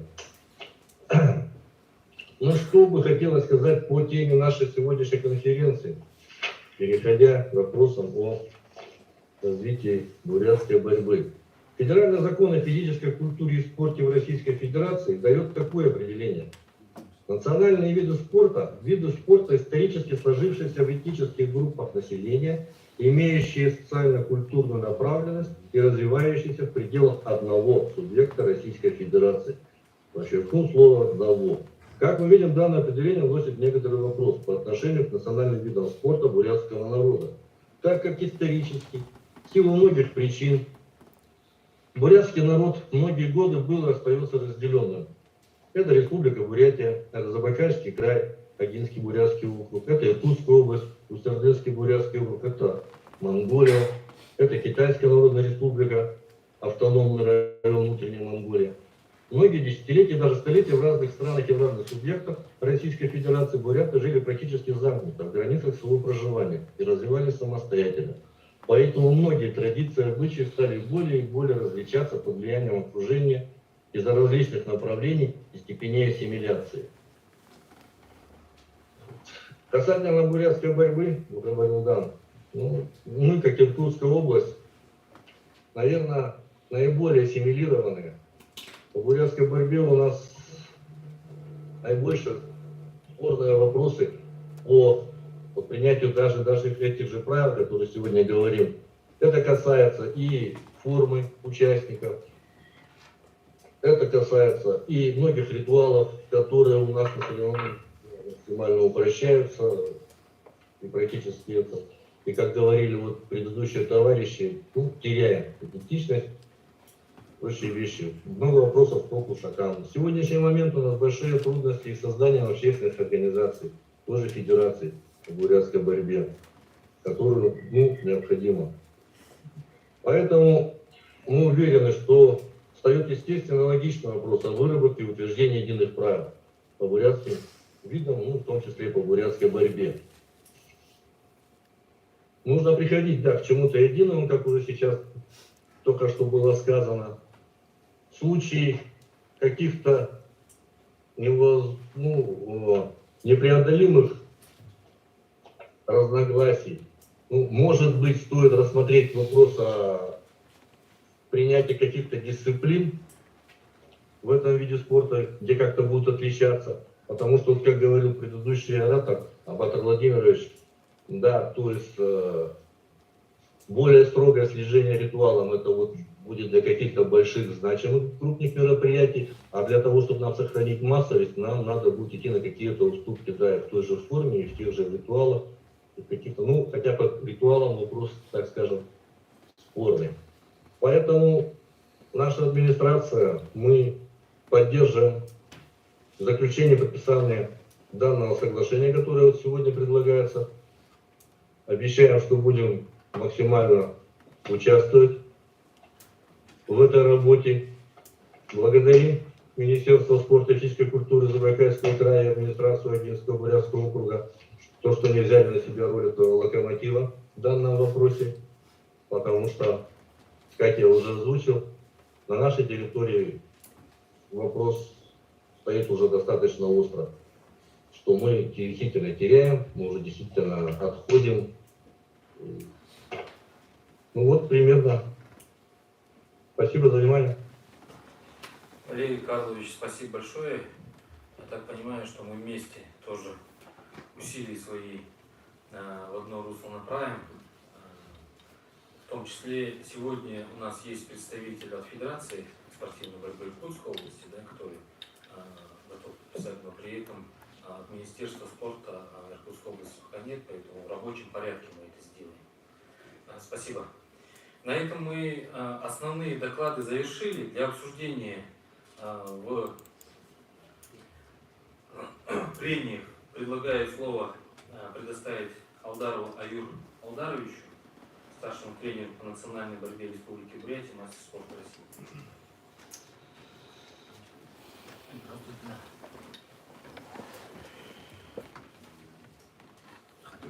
Давайте лучше отсюда, потому что у нас... Там запись. Да.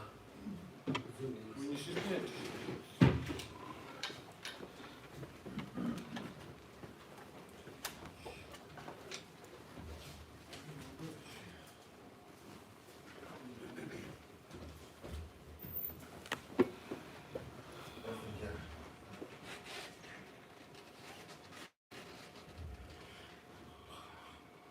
Хотелось бы, чтобы единые правила были. Я согласен, что пришли к одному.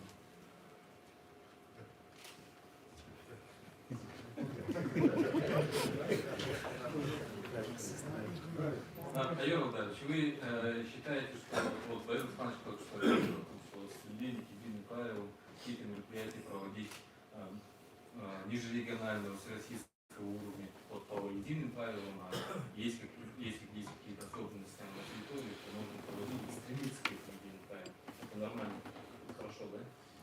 А это, если реестр включать, там получится очень тяжело. Потому что республика Тыва включила, от этого они плюс вообще не получают. Потому что сейчас с соревнованием бороться, ну, как Батыр Батыр говорил, надо регистрировать каждого. Получается, он должен уже как-то тренироваться, например, простые люди не смогут бороться. Ребята, которые... Разделить на статус соревнований, да? Ну, потому что она же включается в реестр уже. То есть строго по этим классам. Да. Потому что это, ну как бы, одни профессионалы должны были бороться, получается, кто тренируется. То есть, со стороны людей, Да, вот это же наоборот, это убирает же людей. Ну, массовость будет. Я же говорю,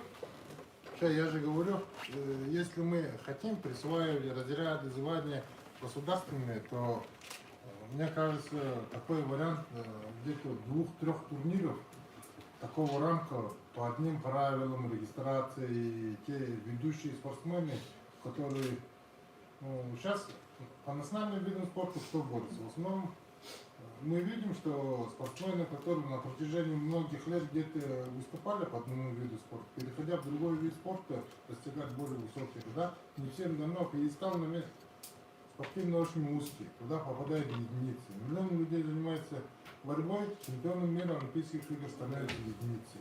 Но с другой стороны, если будут такие звания, возможно, многие спортсмены из других видов спорта могут прийти сюда и претендовать на эти звания государственные. Ну, мне кажется, если все материальные силы, моральные силы, все наши государственные структуры, спортсменов, специалисты мы объединим, мы можем, наверное, где-то 3 таких статусных соревнования проводить общими усилиями и присваивать звания. Мы же не говорим, что весь бурятский буховаризм проведем к одним правилам на всех мероприятиях. Все правильно, да. Где-то 3 турнира определим, правила сделаем, зарегистрируем. И те спортсмены, которые хотят получить государственное звание, мастер спорта, там нам надо будет подумать по классификации этих соревнований. Если Алтаргуну как чемпионат мира проводить с участием разных стран, да, можем присваивать международные звания и проводить где-то 3 турнира всероссийские. Пусть желающие участвуют, правила утвердим, будем присваивать звание мастер спорта России. Да? Ну, там те желающие, которые хотят получить эти звания, будут платить деньги, регистрироваться.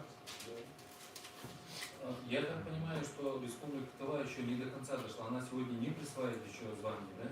Нет. Еще этот путь не до конца не дошли, но уже находится на финишной прямой. Но все эти с российскими федерациями, все эти переговоры надо вести, все это, ну, предстоит большая работа. В Да. принципе, и человеческие ресурсы, и финансовые ресурсы будут нести. Это понятно. Хорошо, спасибо, Айор Алдарович. Сегодня у нас здесь находится также Сотникова Ольга Иосифовна, начальник отдела национальных видов спорта. Как она сказала, что у нас в каком году создали отдел? В 2019 году вновь созданного отдела. Пожалуйста, вам слово. Министерство спорта. Семена Хулита Хавадашет, Хулита Шаханашет, и выпорядку се, он говорит, примеряется внутри, фотография, он водопет, Сотникова Ольга Иосифовна. Здравствуйте, дорогие участники конференции. Очень приятно участвовать в таком большом мероприятии. И хочется внести немножко, скажем, такой ясности. Да? Вот в Республике Бурятия есть закон о физической культуре и спорте Республики Бурятия за номером 250-1. Да? И пунктом 17.1 там говорится о национальных видах спорта Бурятии, где признаны национальные виды спорта Бухаварилдан, Урхарбан, Моривилдан, Шатар, Эршалдан, национальными видами спорта Республики Бурятия, где прописаны именно названия, да? И касаясь вот Бухаварилдана, мы должны сперва научиться бороться на одной площадке. Когда мы будем бороться на одной площадке, тогда мы увидим все шероховатости и все разногласия наши. С 2019 года, будучи начальником отдела, я не наблюдала таких соревнований, где мы, все 3 региона, собирались бы на одной площадке и где мы приглашаем все наши регионы.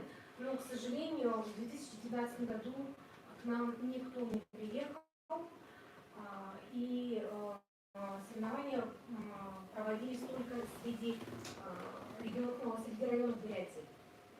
И для того, чтобы вот увидеть все вот наши разногласия, нам необходимо собраться на одной спортивной площадке еще раз. И в этом году, 16 апреля, будут проходить данные соревнования Сахан-Дарахына, Барилдан. Все регионы мы приглашаем официально. И вот здесь уже может быть практическая часть нашей конференции.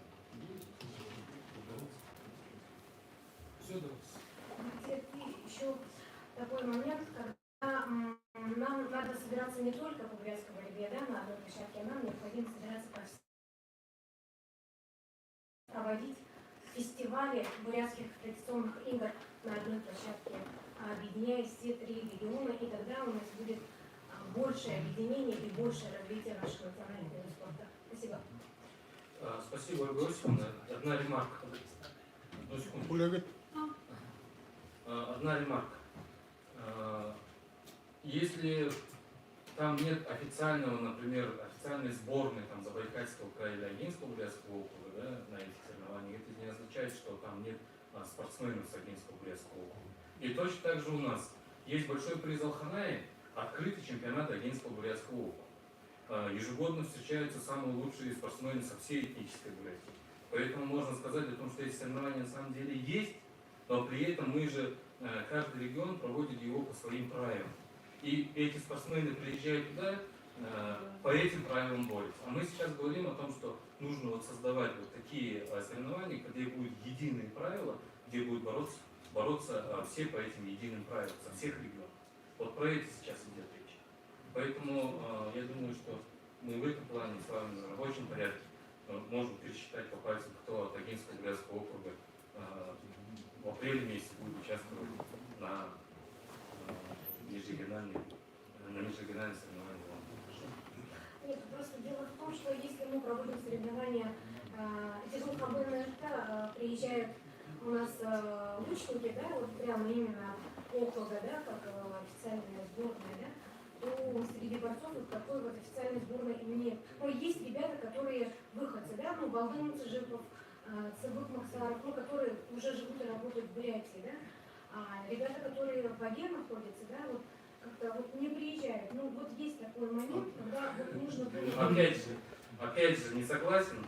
В любом случае, что Цыбик Максаров, он выступает от Агинского дацана, Балдын Цыжипов от Сугульского дацана. У нас же там не по сборным там республик или регионов, да, а именно от дацана. Поэтому давайте не будем здесь перепалку палить, потому что участвует, не участвует. Я считаю, что... Ольга, можно вопрос, да, раз уж так, чтобы у нас диалог был с художником. Прежде чем проводить какие-то соревнования, на которые приезжают все спортсмены, да, площадки, я с вами согласен, потому что мы примерно продолжаем разговор, который говорил Батя Владимирович. Нужны какие-то знаковые, статусные, эталонные соревнования, которые принимают участие все представители по одним понятным правилам. Ведь проблема-то возникает не в том, что не приезжают, а в том, что проблема возникает по чьей гибели. Как правило, организаторы по национальной борьбе не диктуют свои правила. Организатор сам выполняет свою вариативность, дает некоторые правила, понимаете? Вот, допустим, если проводит буддийская традиционная самка, она как Хамбалама скажет, так и проводится, значит.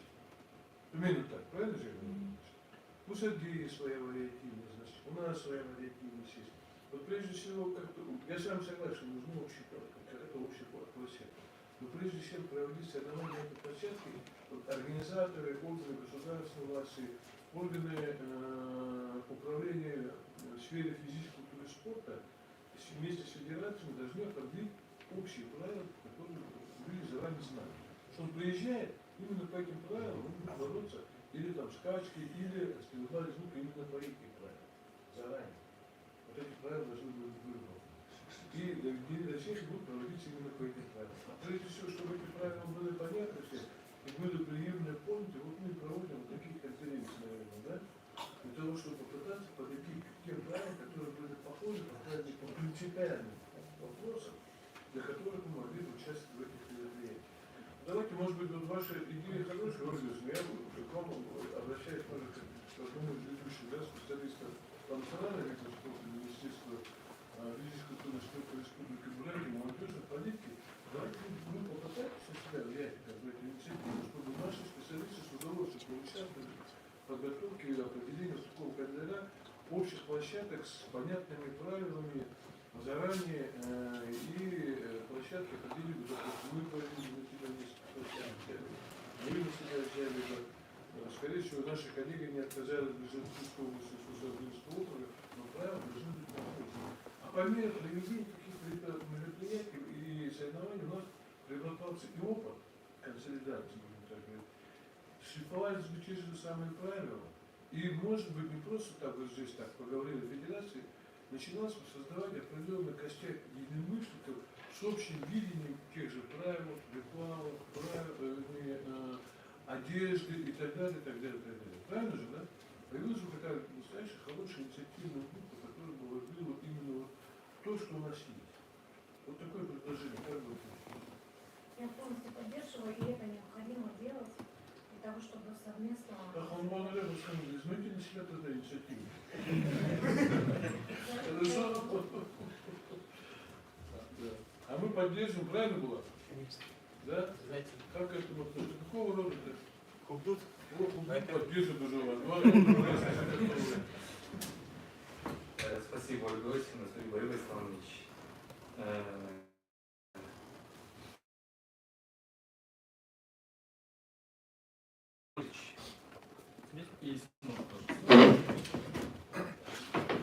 Министр спорта и молодежной политики Республики Бурятия Иван Владимирович Косарев.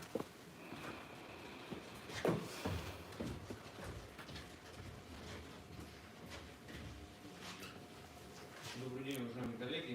Очень действительно... Добрый день, уважаемые коллеги. Очень действительно такая важная и интересная площадка. Ну, в первую очередь, хотелось бы поблагодарить организаторов.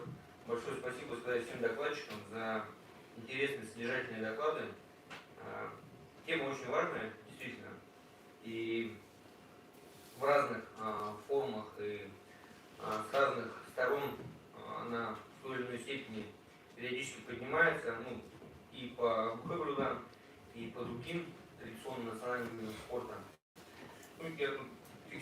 себе определенный момент и по ним, с вашего позволения, пройдусь. Значит, у нас, как Ольга Осиповна сказала, 5 действительно национальных видов спорта в законе Республики Бурятия о физической культуре и спорте зафиксировано. 5-й вид спорта совсем недавно, но вместе с тем большую популярность приобрел по разбиванию хребтовой кости. Совсем недавно у нас прошло тоже крупное мероприятие. Что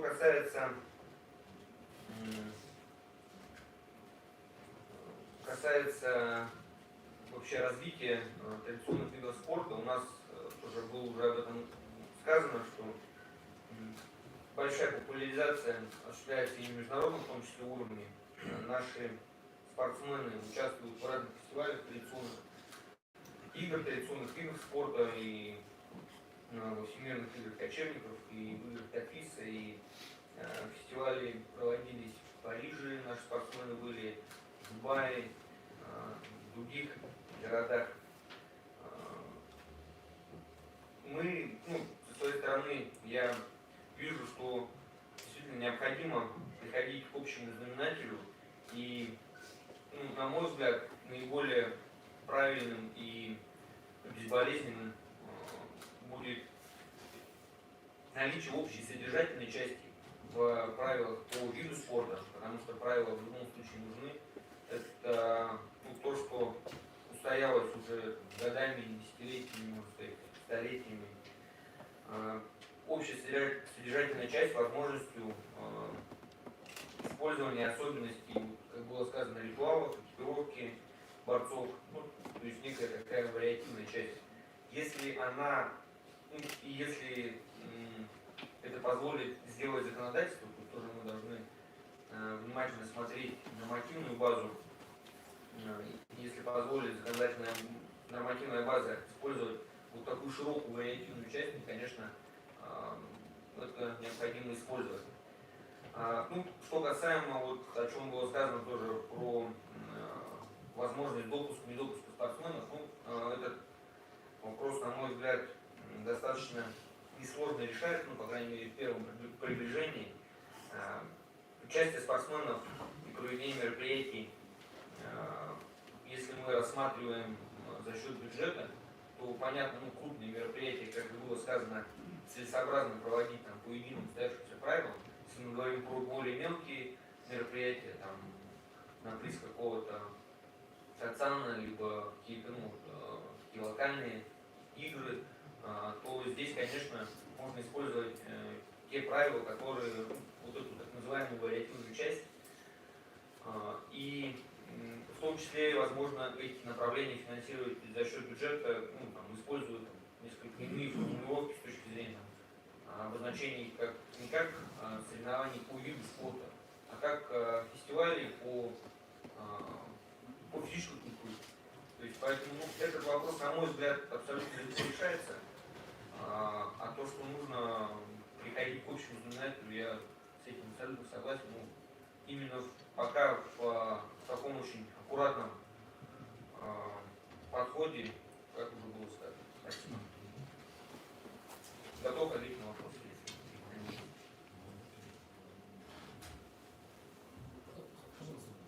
Иван Ильич, можно я еще вы очень правильно подметили, что существенно важный момент разделения, значит, чисто спортивных мероприятий, взять его и фестиваль. Вот с точки зрения, наверное, идентификации как бурята, вопрос фестиваля, наверное, более приоритетный, более интересный для консолидации, для понимания того, что это бурят. Вот мы же правильно сегодня перед нами выступала доктор наук, Саирман Петрункуина, она абсолютно правильно сказала. То, что люди, которые больше погружены, будем так говорить, в свою бурятскую идентичность, с точки зрения занятия бурятской борьбой буху-барыдан, знает свой язык, знает песни, свою культуру еще более, они меньше, так сказать, относятся отрицательно к людям другой национальности, у них нет нигилизма и эгоизма национального. То, что он уже и его тоже воспринимает как очень яркого представителя той или иной национальности и с большим уважением относится. Вот эта фестивальная часть, я думаю, просто абсолютно правильно, я тоже не мог как-то понять, подавать что-то Мне кажется, вы очень правильно вот эти вещи заметили. Может быть, действительно нам идти вот в этом направлении, как интересно будет, да? Не теряя состязательности, с одной стороны, вот именно как антагонам. Мы же все время говорим о том, что антагонам должно быть не только праздник, а чисто состязательный, это фестиваль. Это фестиваль, это единение, это дружба. А потом происходит через каждый народ, каждая бурятская, так сказать, идентичность, которая живет сейчас в разных государствах, в разных территориях, она через свою какую-то собственную исключительность или идентичность обогащает в целом бурятский этнос. Вот то же самое с Байконами, да? Да, совершенно согласен. То есть вот, действительно, фестиваль, то есть это же не только спорт в чистом виде, это культура. Культура, как мы все знаем, из теории методики физической культуры и спорта, что физическая культура – это часть общей культуры человечества. Поэтому тут, конечно, Можно мне здесь немножко пояснение сделать? Вот, многие специалисты этим спортом разделяют. Тогда она будет вид спорта. А если фестиваль, тогда мы не будем присваивать государственные звания. Вот, видите? Мы же говорим, что фестивали проводим на местном уровне, на локальном уровне. Фестиваль национальных видов спорта. Да, массовые, на приз, допустим, Датсана, там еще чего-то. А те крупные, которые определили там 3-4 крупных межрегиональных, они так и будут. То есть это будет спортивное соревнование, крупное, межрегиональное. Просто, да, спасибо. Здесь как раз, да, вот об этом и мы говорим, о том, что есть, понятно, фестивали, которые, в которых представлена большая культурная составляющая. Вот если мы много говорили про Алтаргану, на Алтаргане большая, наверное, часть, с учетом там научно-практических конференций, каких-то еще вещей, проходит с точки зрения культуры именно. То есть культура там участвует в большем масштабе и даже по количеству участников от Министерства культуры, как совсем говорить формальным языком, намного больше присутствует на этом фестивале, чем спортивная часть. Но спортивная часть там обязательно есть, поскольку это часть культуры неотъемлемая. Она, конечно, должна быть. Но вместе с тем мы, наверное, должны услышать и учитывать точку зрения той части людей, или, может быть, тех людей, кто дошел до этого уже, с точки зрения возможностей, то есть предоставления возможностей тем людям, которые хотят уже больше развиваться в спортивном направлении и получать спортивные звания, там, разряды по виду спорта, по своему, зачем ему идти в какой-то другой вид спорта, многие там, ищут себя в разных видах спорта, зачем ему идти в другой вид спорта, когда он может себя реализовать в этом направлении. Поэтому такая возможность, конечно, у людей должна быть, и это необходимо учитывать и развивать, и поддерживать, безусловно. Ну, а что касаемо, тоже было сказано, там, присвоения разрядов и званий, здесь тоже надо понимать, что есть четкая градация, есть единая российская спортивная классификация, есть положение этой классификации, где, в частности, для выполнения норматива мастера спорта необходимо участие в спортивном соревновании не менее 21 субъекта. Там есть ряд исключений, но это большое количество субъектов, больше 3 или 4 точно. Но и здесь тоже есть, как говорится, поле для деятельности и перспективы для развития, на мой взгляд. Спасибо. При этом есть еще и вариант возможности привлечь другие субъекты Российской Федерации, где проживают буряты. Спасибо. Александр Батырович Кукуев на связи или нет? Министерство спорта Иркутской области.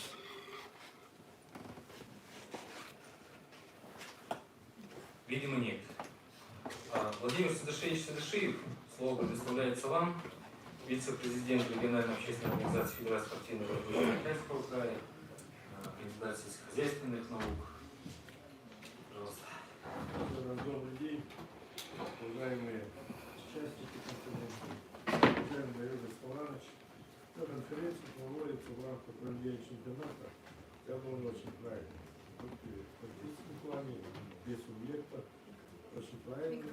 Но цели, задачи мы определены, но мы... Прошу прощения, без этого тоже. Я буду краток. В целом, это очень интересно. очень такое емкое, интересное вступление вот, Валерия Исхалановича, вот, вы нам дали. В целом ход работы конференции, все так очень интересно все проходит, диалог, эти выступления, сообщения, подготовленные, научно обоснованные выступления, это все и современное состояние, это очень интересно. Мы будем продолжать дальше работать, трудиться, а 17 лет прошло с той конференции, которая под руководством Валерия Исхалановича, тогда главы администрации Генско-Бурятского автономного округа мы в Ахнае проводили, конференции мы все готовились тогда, гости были приглашены, но разные мнения были тогда, уже прошло 17 лет. Но сегодня бурятская борьба как занятие, традиционное занятие мужчин, это носитель языка, культуры, ну, традиции мы сохраняем и развиваем, это правильно. А те правила, которые были приняты тогда, вот еще раз вот обновленный вариант, но надо как бы прийти к одному мнению, вот, по Сардынский бурятский округ, по Бурятии, по Забайкальский край, но все-таки сесть, создали рабочую группу и утвердить одни вот эти правила, просто утвердить. Но если правил не будет, да, разночтение всегда есть. А в этих правилах там форма, ну, эстетика должна быть. Я очень противник этого пояса. Пояс. Вот юный туда пояс своим вышел. Но в то время на материал такой фактуры, такой крепкой фактуры никто для борцов не шил, их не одевал. Но что, ну, эстетику немножко хотя бы соблюсти, ну, хоть пояс умный, так, все на самом деле. Так. И теперь, кульный скоро важный, я на хамбо. Это тоже, я думаю, не очень правильно. Но для юношей допустить борцовки обувь, но кроссовки, ну, где-то можно допустить, но молодежный возраст, ну, взрослый, но утул, это обувь, да. Я думаю, это очень, ну, зачем это пишется? Например, задык, соудык, наделение, фактуры, субъектов, ИП создать или их грантом поддержать. Да пусть они шьют, станки есть, машины есть, в принципе, фактура хорошая, но кудырла, ёрла, их надо, борцов надо одевать. Это тоже где-то, ну, материально они могли, расходы будут. А так в целом, ну, борьбу мы должны развивать. Если не мы сегодня, завтра кто? Привет. Спасибо организаторам данной конференции, всем участникам. Очень правильно, очень хорошо, здорово. Всем огромное спасибо. Всего самого доброго. Спасибо, Владимир Садышевич. Желающие выступить в прениях есть? Можно еще? Я дополню. Владимир Иванович, пожалуйста. Можно я дополню? Я из-за регламента многое не высказал. Не, извините, потому что у меня, наверное, гиперидентичность, самоидентичность. Говорит, ты попозитивнее. Ну, как мы, отдел спорта, мы хотим однозначно по пути спортизации идти, как уже говорили, неоднократно Владимир Владимирович говорит, это, конечно, очень много материальных, финансовых ресурсов и так далее. Но у нас прекрасный вид спорта, вид уже, все для этого есть. Не все несли наши братья и так далее, соседи. Почему бы и нет? Нести. Кулеш остановился, потому что у них дальше уже, можно сказать, и финансирование, и они решили пути сохранения идентичности пойти. Но им это не мешает, если они вошли, Кулеш сидит в реестре, им не мешает проводить соревнования уже на своем уровне, дальше проводить ничего не мешает. Если они в календарном плане в течение 3 лет, в российском календарном плане, не будут проводить соревнования, они улетают из этого. Они вот из-за этого, наверное. Якутия пошла из-за мощного финансирования, создали вот эту общероссийскую федерацию, в каждом регионе не менее половины субъектов должно быть. Все это, конечно, деньги, из-за этого Тула остановилась, мне кажется. Но финансовые средства, мне кажется, так как у нас целых 3 региона, и президент все время говорит о поддержке национальных видов спорта, из-за того, что Олимпийские игры уже не те Олимпийские игры, это уже заполитизированные, поэтому против этих англосаксонских видов спорта и так далее надо противостоять наши национальные виды спорта, которые ничем не уступают, также войдут в дальнейшем, если будем правильно развивать, как дзюдо и так далее. Они же ушли же, баскетбол, это все были виды спорта каких-то национальностей, поэтому однозначно, мне кажется, надо идти, деньги, средства найдутся, поэтому я за спортизацию. А еще кто желающий? Кто-то может в онлайн формате. Будет только перебиваться. Пожалуйста. Представьтесь, пожалуйста.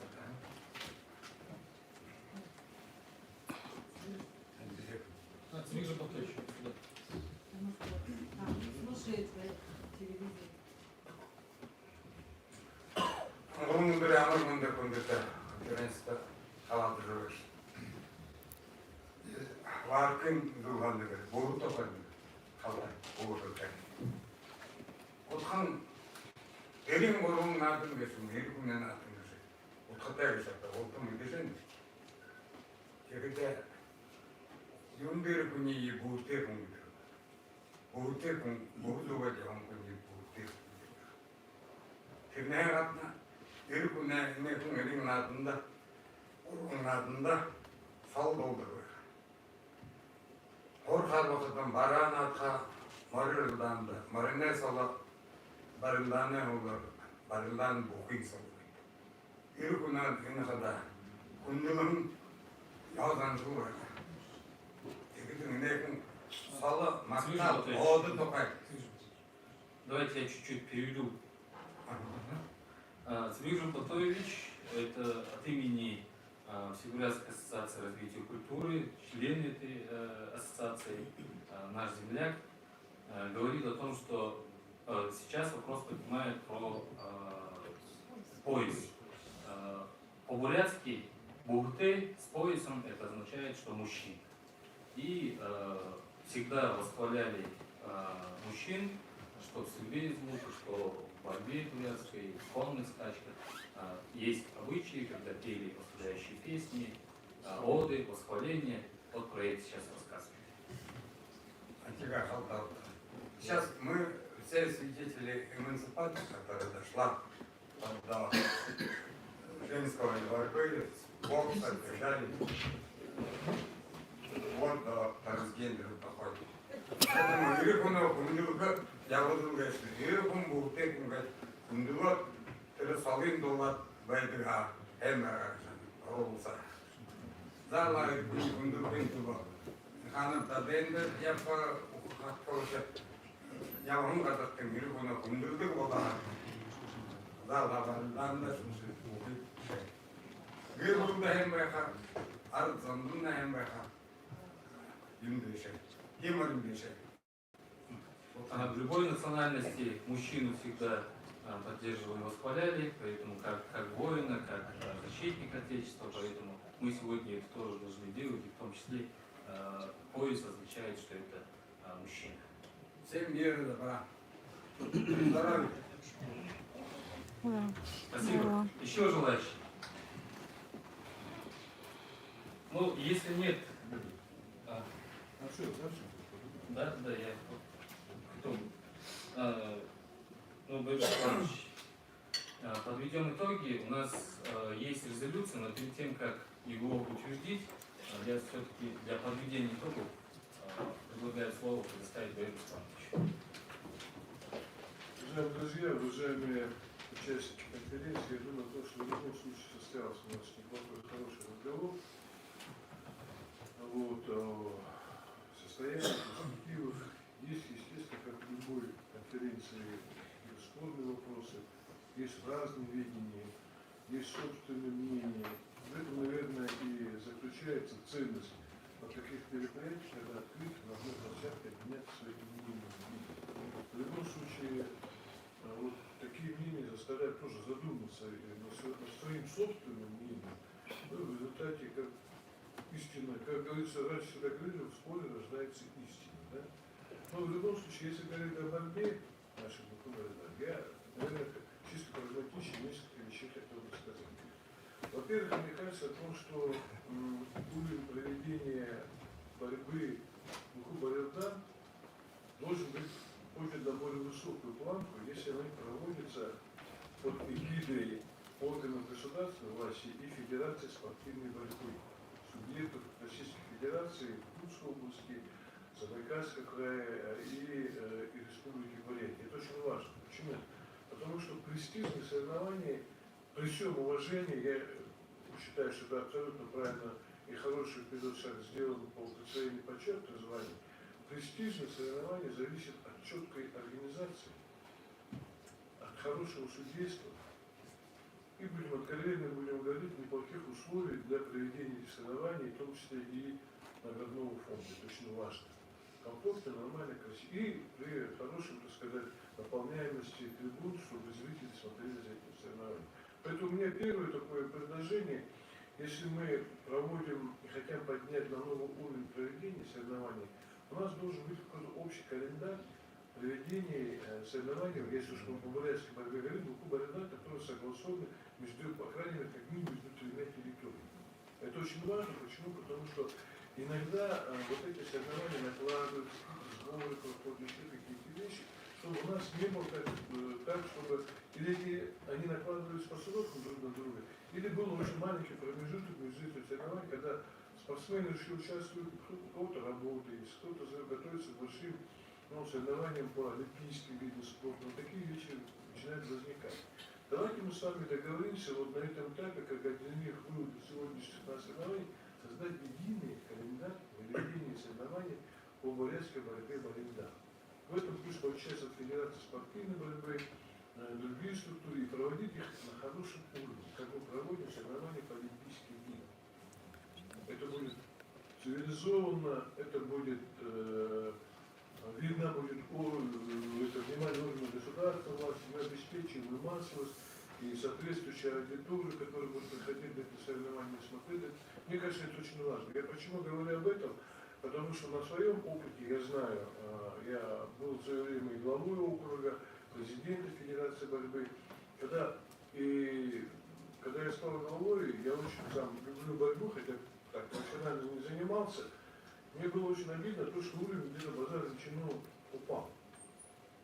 Значит, упал, и, конечно, это было сложное время безденежья. Это было середине 90-х годов. Я тогда понял то, что глава именно субъекта должен возглавить организационный комитет. Потому что у тебя нет и властной структуры, есть определенные полномочия. Но если быть так откровенным, есть возможность где-то и скомандовать по деньгам, для того, чтобы на соответствующем уровне провести. И за счет этого и организационный комитет, там входят уже все первые лица, внимание абсолютно другое, все координируется, и мы провели эти соревнования, подняли на тот уровень, на котором они сегодня проводятся, став уже, имея статус всероссийский. Вот такое, если внимание будет Буху-Барелдан, именно со стороны руководителей субъектов федерации, первых лиц, которые будут не только присутствовать в качестве почетных гостей, а именно в качестве главных организаторов. Я думаю, что вот как же, вот почему такой авторитет и престиж получили такое соревнование, которое проводится по линии традиционных буддийских санкций России. Да? Потому что сам Хамбар, значит, он руководит всем этим процессом, правильно? Значит, ну, мы понимаем, там есть некие нюансы, как и там моменты возникают. Ну, в любом случае, сам Хамбар всех настраивает, все доценно участвуют, приводит своих спортсменов, значит, флаги, определенные ритуалы и так далее. Вот пример. Давайте мы так будем проводить соревнования по футболу. Я обращаюсь и к присутствующим здесь министрам, к руководителям субъектов федерации, может, такое обращение в нашей конференции сделать. Вот с точки зрения развития нашей бурятской культуры в широком смысле этого слова, если сам первый руководитель является организатором главным, это было бы, наверное, очень большой вопрос. Второй момент, о котором, если мы договоримся о календаре общем, там не надо его заполнять какими-то большими мероприятиями, да, вернее, часто, но достаточно, допустим, где-то 3 или 6 этих соревнований, если мы проводим на разных площадках, с теми правилами, которые согласованы всеми заранее, тогда все мы будем заинтересованы, чтобы наша команда выступала под единым флагом на одной площадке, где чтобы и проводили бы такие же семинары, не как конференции, а семинары какие-то, разборы правил, значит, конкретно схваток, тренерскую работу сейчас это был большой вклад в развитие Буху-Барабана в целом. Это вот второе. И третье, я думаю о том, что мы ни в коем случае не должны стремиться к какой-то одному мнению. И противоставлять, допустим, фестиваль празднику, значит, присвоение почетных званий, значит, потери какой-то зрелищной или финансовых каких-то затрат, которые могут возникнуть, они должны идти каким-то параллельным путем. Мне кажется, вот мы сегодня говорили, олимпийские игры политизированы, тогда, да, они, любые сейчас соревнования стали политизированы в этом мире, к большому сожалению. Но самое главное же было Олимпийских игр – это мир, зрелищность и массовое участие. Потому что основной лозунг олимпийского движения – главный результат, главное участие. Правильно же? Правильно, да? И даже, допустим, очень трудно стать даже чемпионом мира, чем олимпийским чемпионом, если что такое уж пошло. Даже как стать чемпионом России по вольной борьбе сложнее стать, чем чемпионом Европы, условно говоря, чемпионом Азии. Мы же прекрасно об этих вещах знаем. Поэтому, говоря о таких, где мы хотим проводить на какой-то международный, мне кажется, они должны носить более фестивальный характер, особенно если касается этнических вопросов. Вы же правильно говорите, что вроде бы там разделены, но большой, мощный вклад, мы считаем, мы внесли, когда начали проводить автономию. Правильно же, да? Мы это видим, потому что у нас правила какие-то единые стали. Культура очень мощно обогатилась. Бурятская одежда все сейчас разбираются, значит, что это, какая одежда, какой род, значит, какую или иную одежду. Это же мощный толчок вообще понимание, что мы буряты, что мы, и культура наша многообразна, зависит от какого рода от города, там входит буряты, другое, сарпулу, третье, это же замечательно, то в этом и многообразие. И также мы здесь должны, именно на каком-то уровне бурятской борьбы, вот как фестиваль, он должен быть вариативным, он должен быть интересным, он должен быть зрелищным. А что-то состязательная часть, она, мне кажется, тоже должна присутствовать, но ни в коем случае не надо бы ее пытаться, так сказать, противопоставлять друг другу. Понимая то, что вот, если это фестиваль, например, там больше должно быть фестиваль, условно говоря.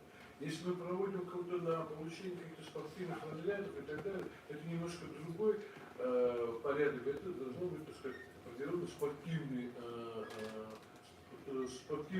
элемент, состязательность, достижение каких-то высот, достижение каких-то званий, то немножко другое. Поэтому я бы не стал бы, допустим, смешивать, на мой взгляд, присвоение каких-то спортивных знаний переносить на авторгону. Вот если мы четко подействуем в этот фестиваль, а это, так сказать, именно чисто спортивное соревнование, надо разделять здесь звания.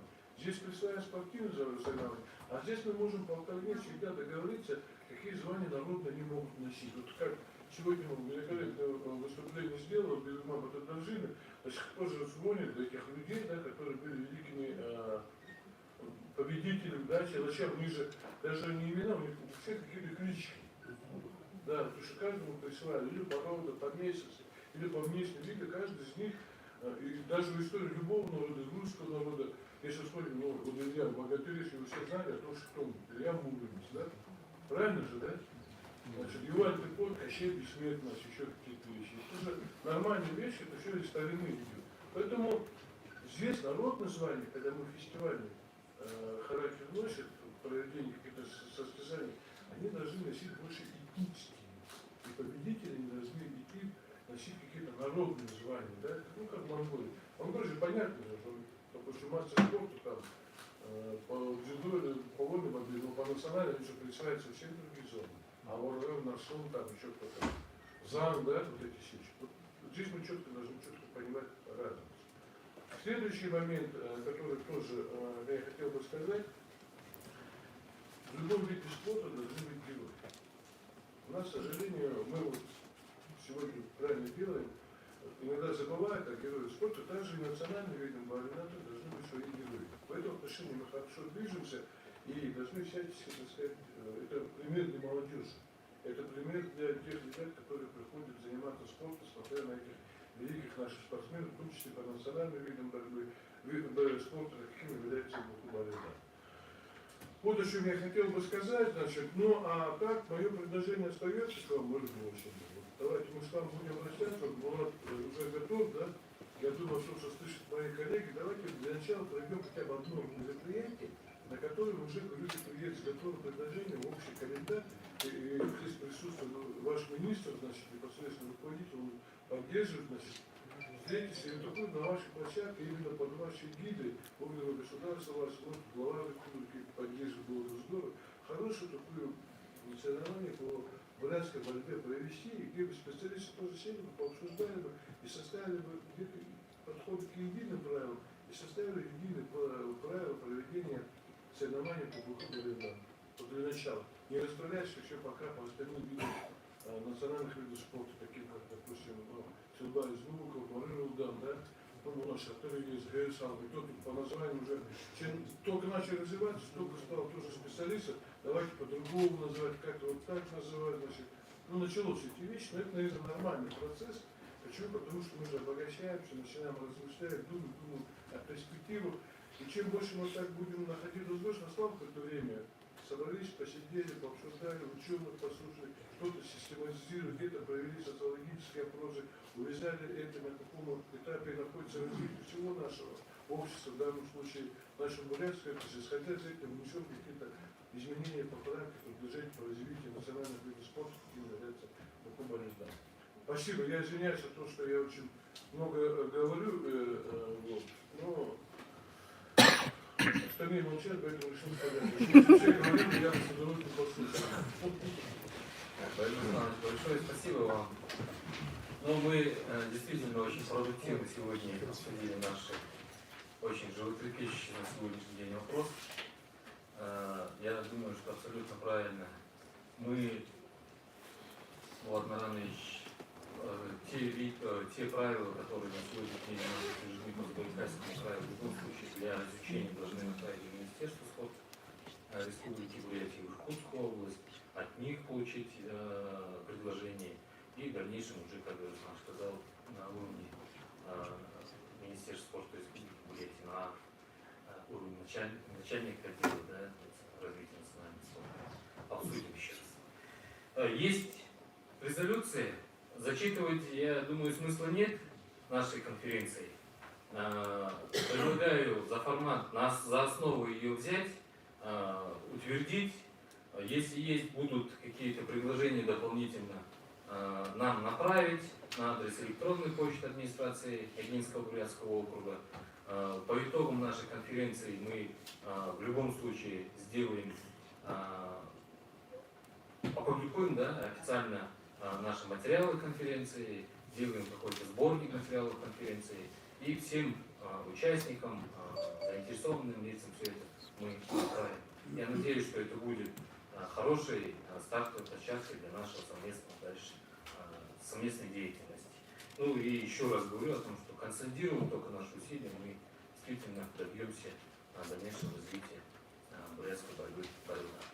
Большое спасибо.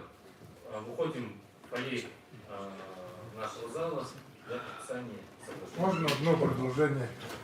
Майр Васхович, ваше предложение мне очень нравится. Действительно, органы власти должны заниматься этим. Статус будет, и если вы своим авторитетом предложите главному региону организовать каждому турнир главы. Это было бы вообще прекрасно. Хорошо, давайте. Я обязуюсь поговорить с губернатором Забайкальского края. Хорошо? Да, спасибо. Да. Но мы же договорились о том, что Ольга Иосифовна сейчас, это главное сейчас, да? Ольга Иосифовна. Ольга Иосифовна.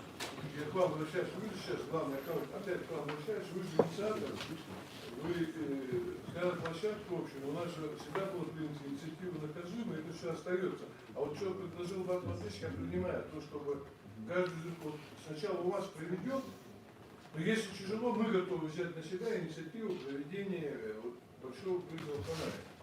Правильно же, да? В августе месяце у нас есть уже площадка готовая, где бы вот, мы бы заранее договорились об общих правилах, вы бы тоже заранее все подготовились, вы тут можно уже готовы мероприятия, соревнования, мы могли бы даже отказаться от открытого чемпионата Ягинского, дать ему другой какое-то название, но оставляя смысловой большой приз в Астане. Вот сам статус вы можете поменять, вот это у нас уже есть, но готово даже предложить, но вы на себя возьмете инициативу консолидировать вот из ваших и Сусабинского округа. Ну а потом, о чем говорит Марк Владимирович, действительно, вот три таких крупных мероприятия, если мы смогли бы провести, мы могли бы добиться очень много. Вот, на призы главные, это по-другому, но под, будем так говорить, эгидой руководителя субъекта федерации. Правильно же? Да. Может быть, еще один момент. Вот тогда мы с коллегами уже с точки зрения министерств, наверное, обменялись письменно с федерациями, с нашими региональными проработками, и письменно уже обменяемся вот, теми площадками, которые мы готовы ну, как соревнования именно учитывать и дальше развивать с точки зрения соревновательной части. Не только письма, можно встретиться. Нет, это само собой. Спасибо всем большое за работу.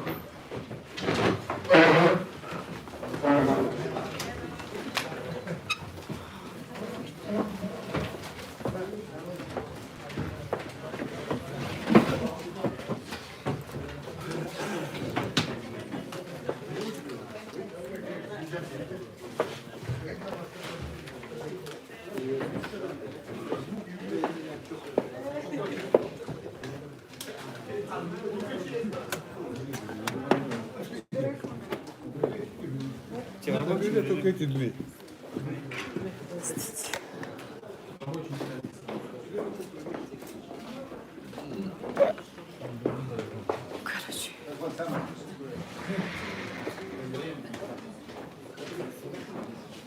Уважаемые участники конференции, прошу всех пройти в фойе для проведения церемонии подписания соглашения между Министерством физической культуры и спорта Забайкальского края, Министерством спорта и молодежной политики Республики Бурятия, Федерацией спортивной борьбы Забайкальского края и Федерацией борьбы Буху-Валюдан Республики Бурятия.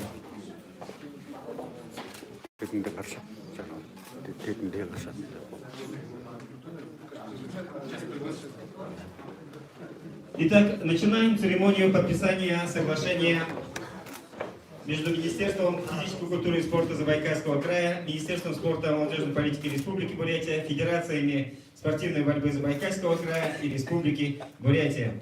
Для подписания соглашения между Федерациями спортивной борьбы приглашаются Батаболотов Дашанима Батшаргалович, президент Федерации спортивной борьбы Забайкальского края, Алдаров Аюр Алдарович, представитель региональной общественной организации «Традиционная бурятская борьба» Буху-Валюдан Республики Бурятия.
Для подписания соглашения между министерствами приглашается Андрей Константинович Серегин, исполняющий обязанности министра физической культуры и спорта Забайкальского края, Иван Валерьевич Козырев, министр спорта и молодежной политики Республики Бурятия.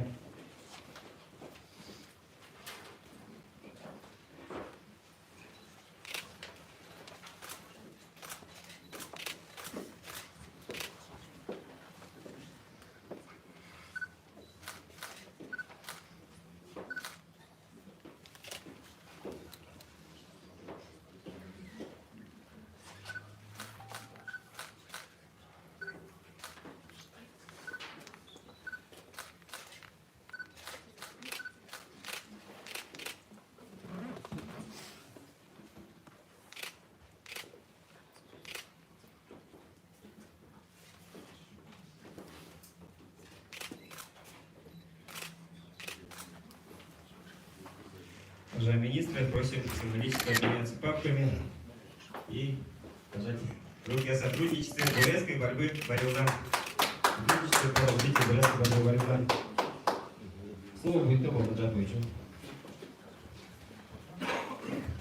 Уважаемые друзья, уважаемые гости, я думаю, что это соглашение между министерствами трех субъектов Забайкальского края, Республики Бурятия и Иркутской области послужит еще одним дополнительным стимулом для развития нашей национальной борьбы Барилдан на территории наших трех субъектов. Я думаю, что с Иркутской областью мы в рабочем порядке, как договорились, его подпишем и в дальнейшем уже будем реализовывать все пункты из этого соглашения. Хочу поблагодарить Министерство спорта и физической культуры Забайкальского края, исполняющего обязанности министра Андрея Юрьевича Константиновича Середкина, министра спорта и молодежной политики Республики Бурятия за то, что сегодня вы приняли наше приглашение и подписали эти соглашения. Думаю, будем дальше работать. Предлагаю сделать общее фото и уже дальше насладиться хорошими схватками сегодня и завтра полуфинальными и финальными схватками нашего открытого чемпионата Агентства Бурятского округа на призы памяти Героя Советского Союза Зареченко. Всех с праздником!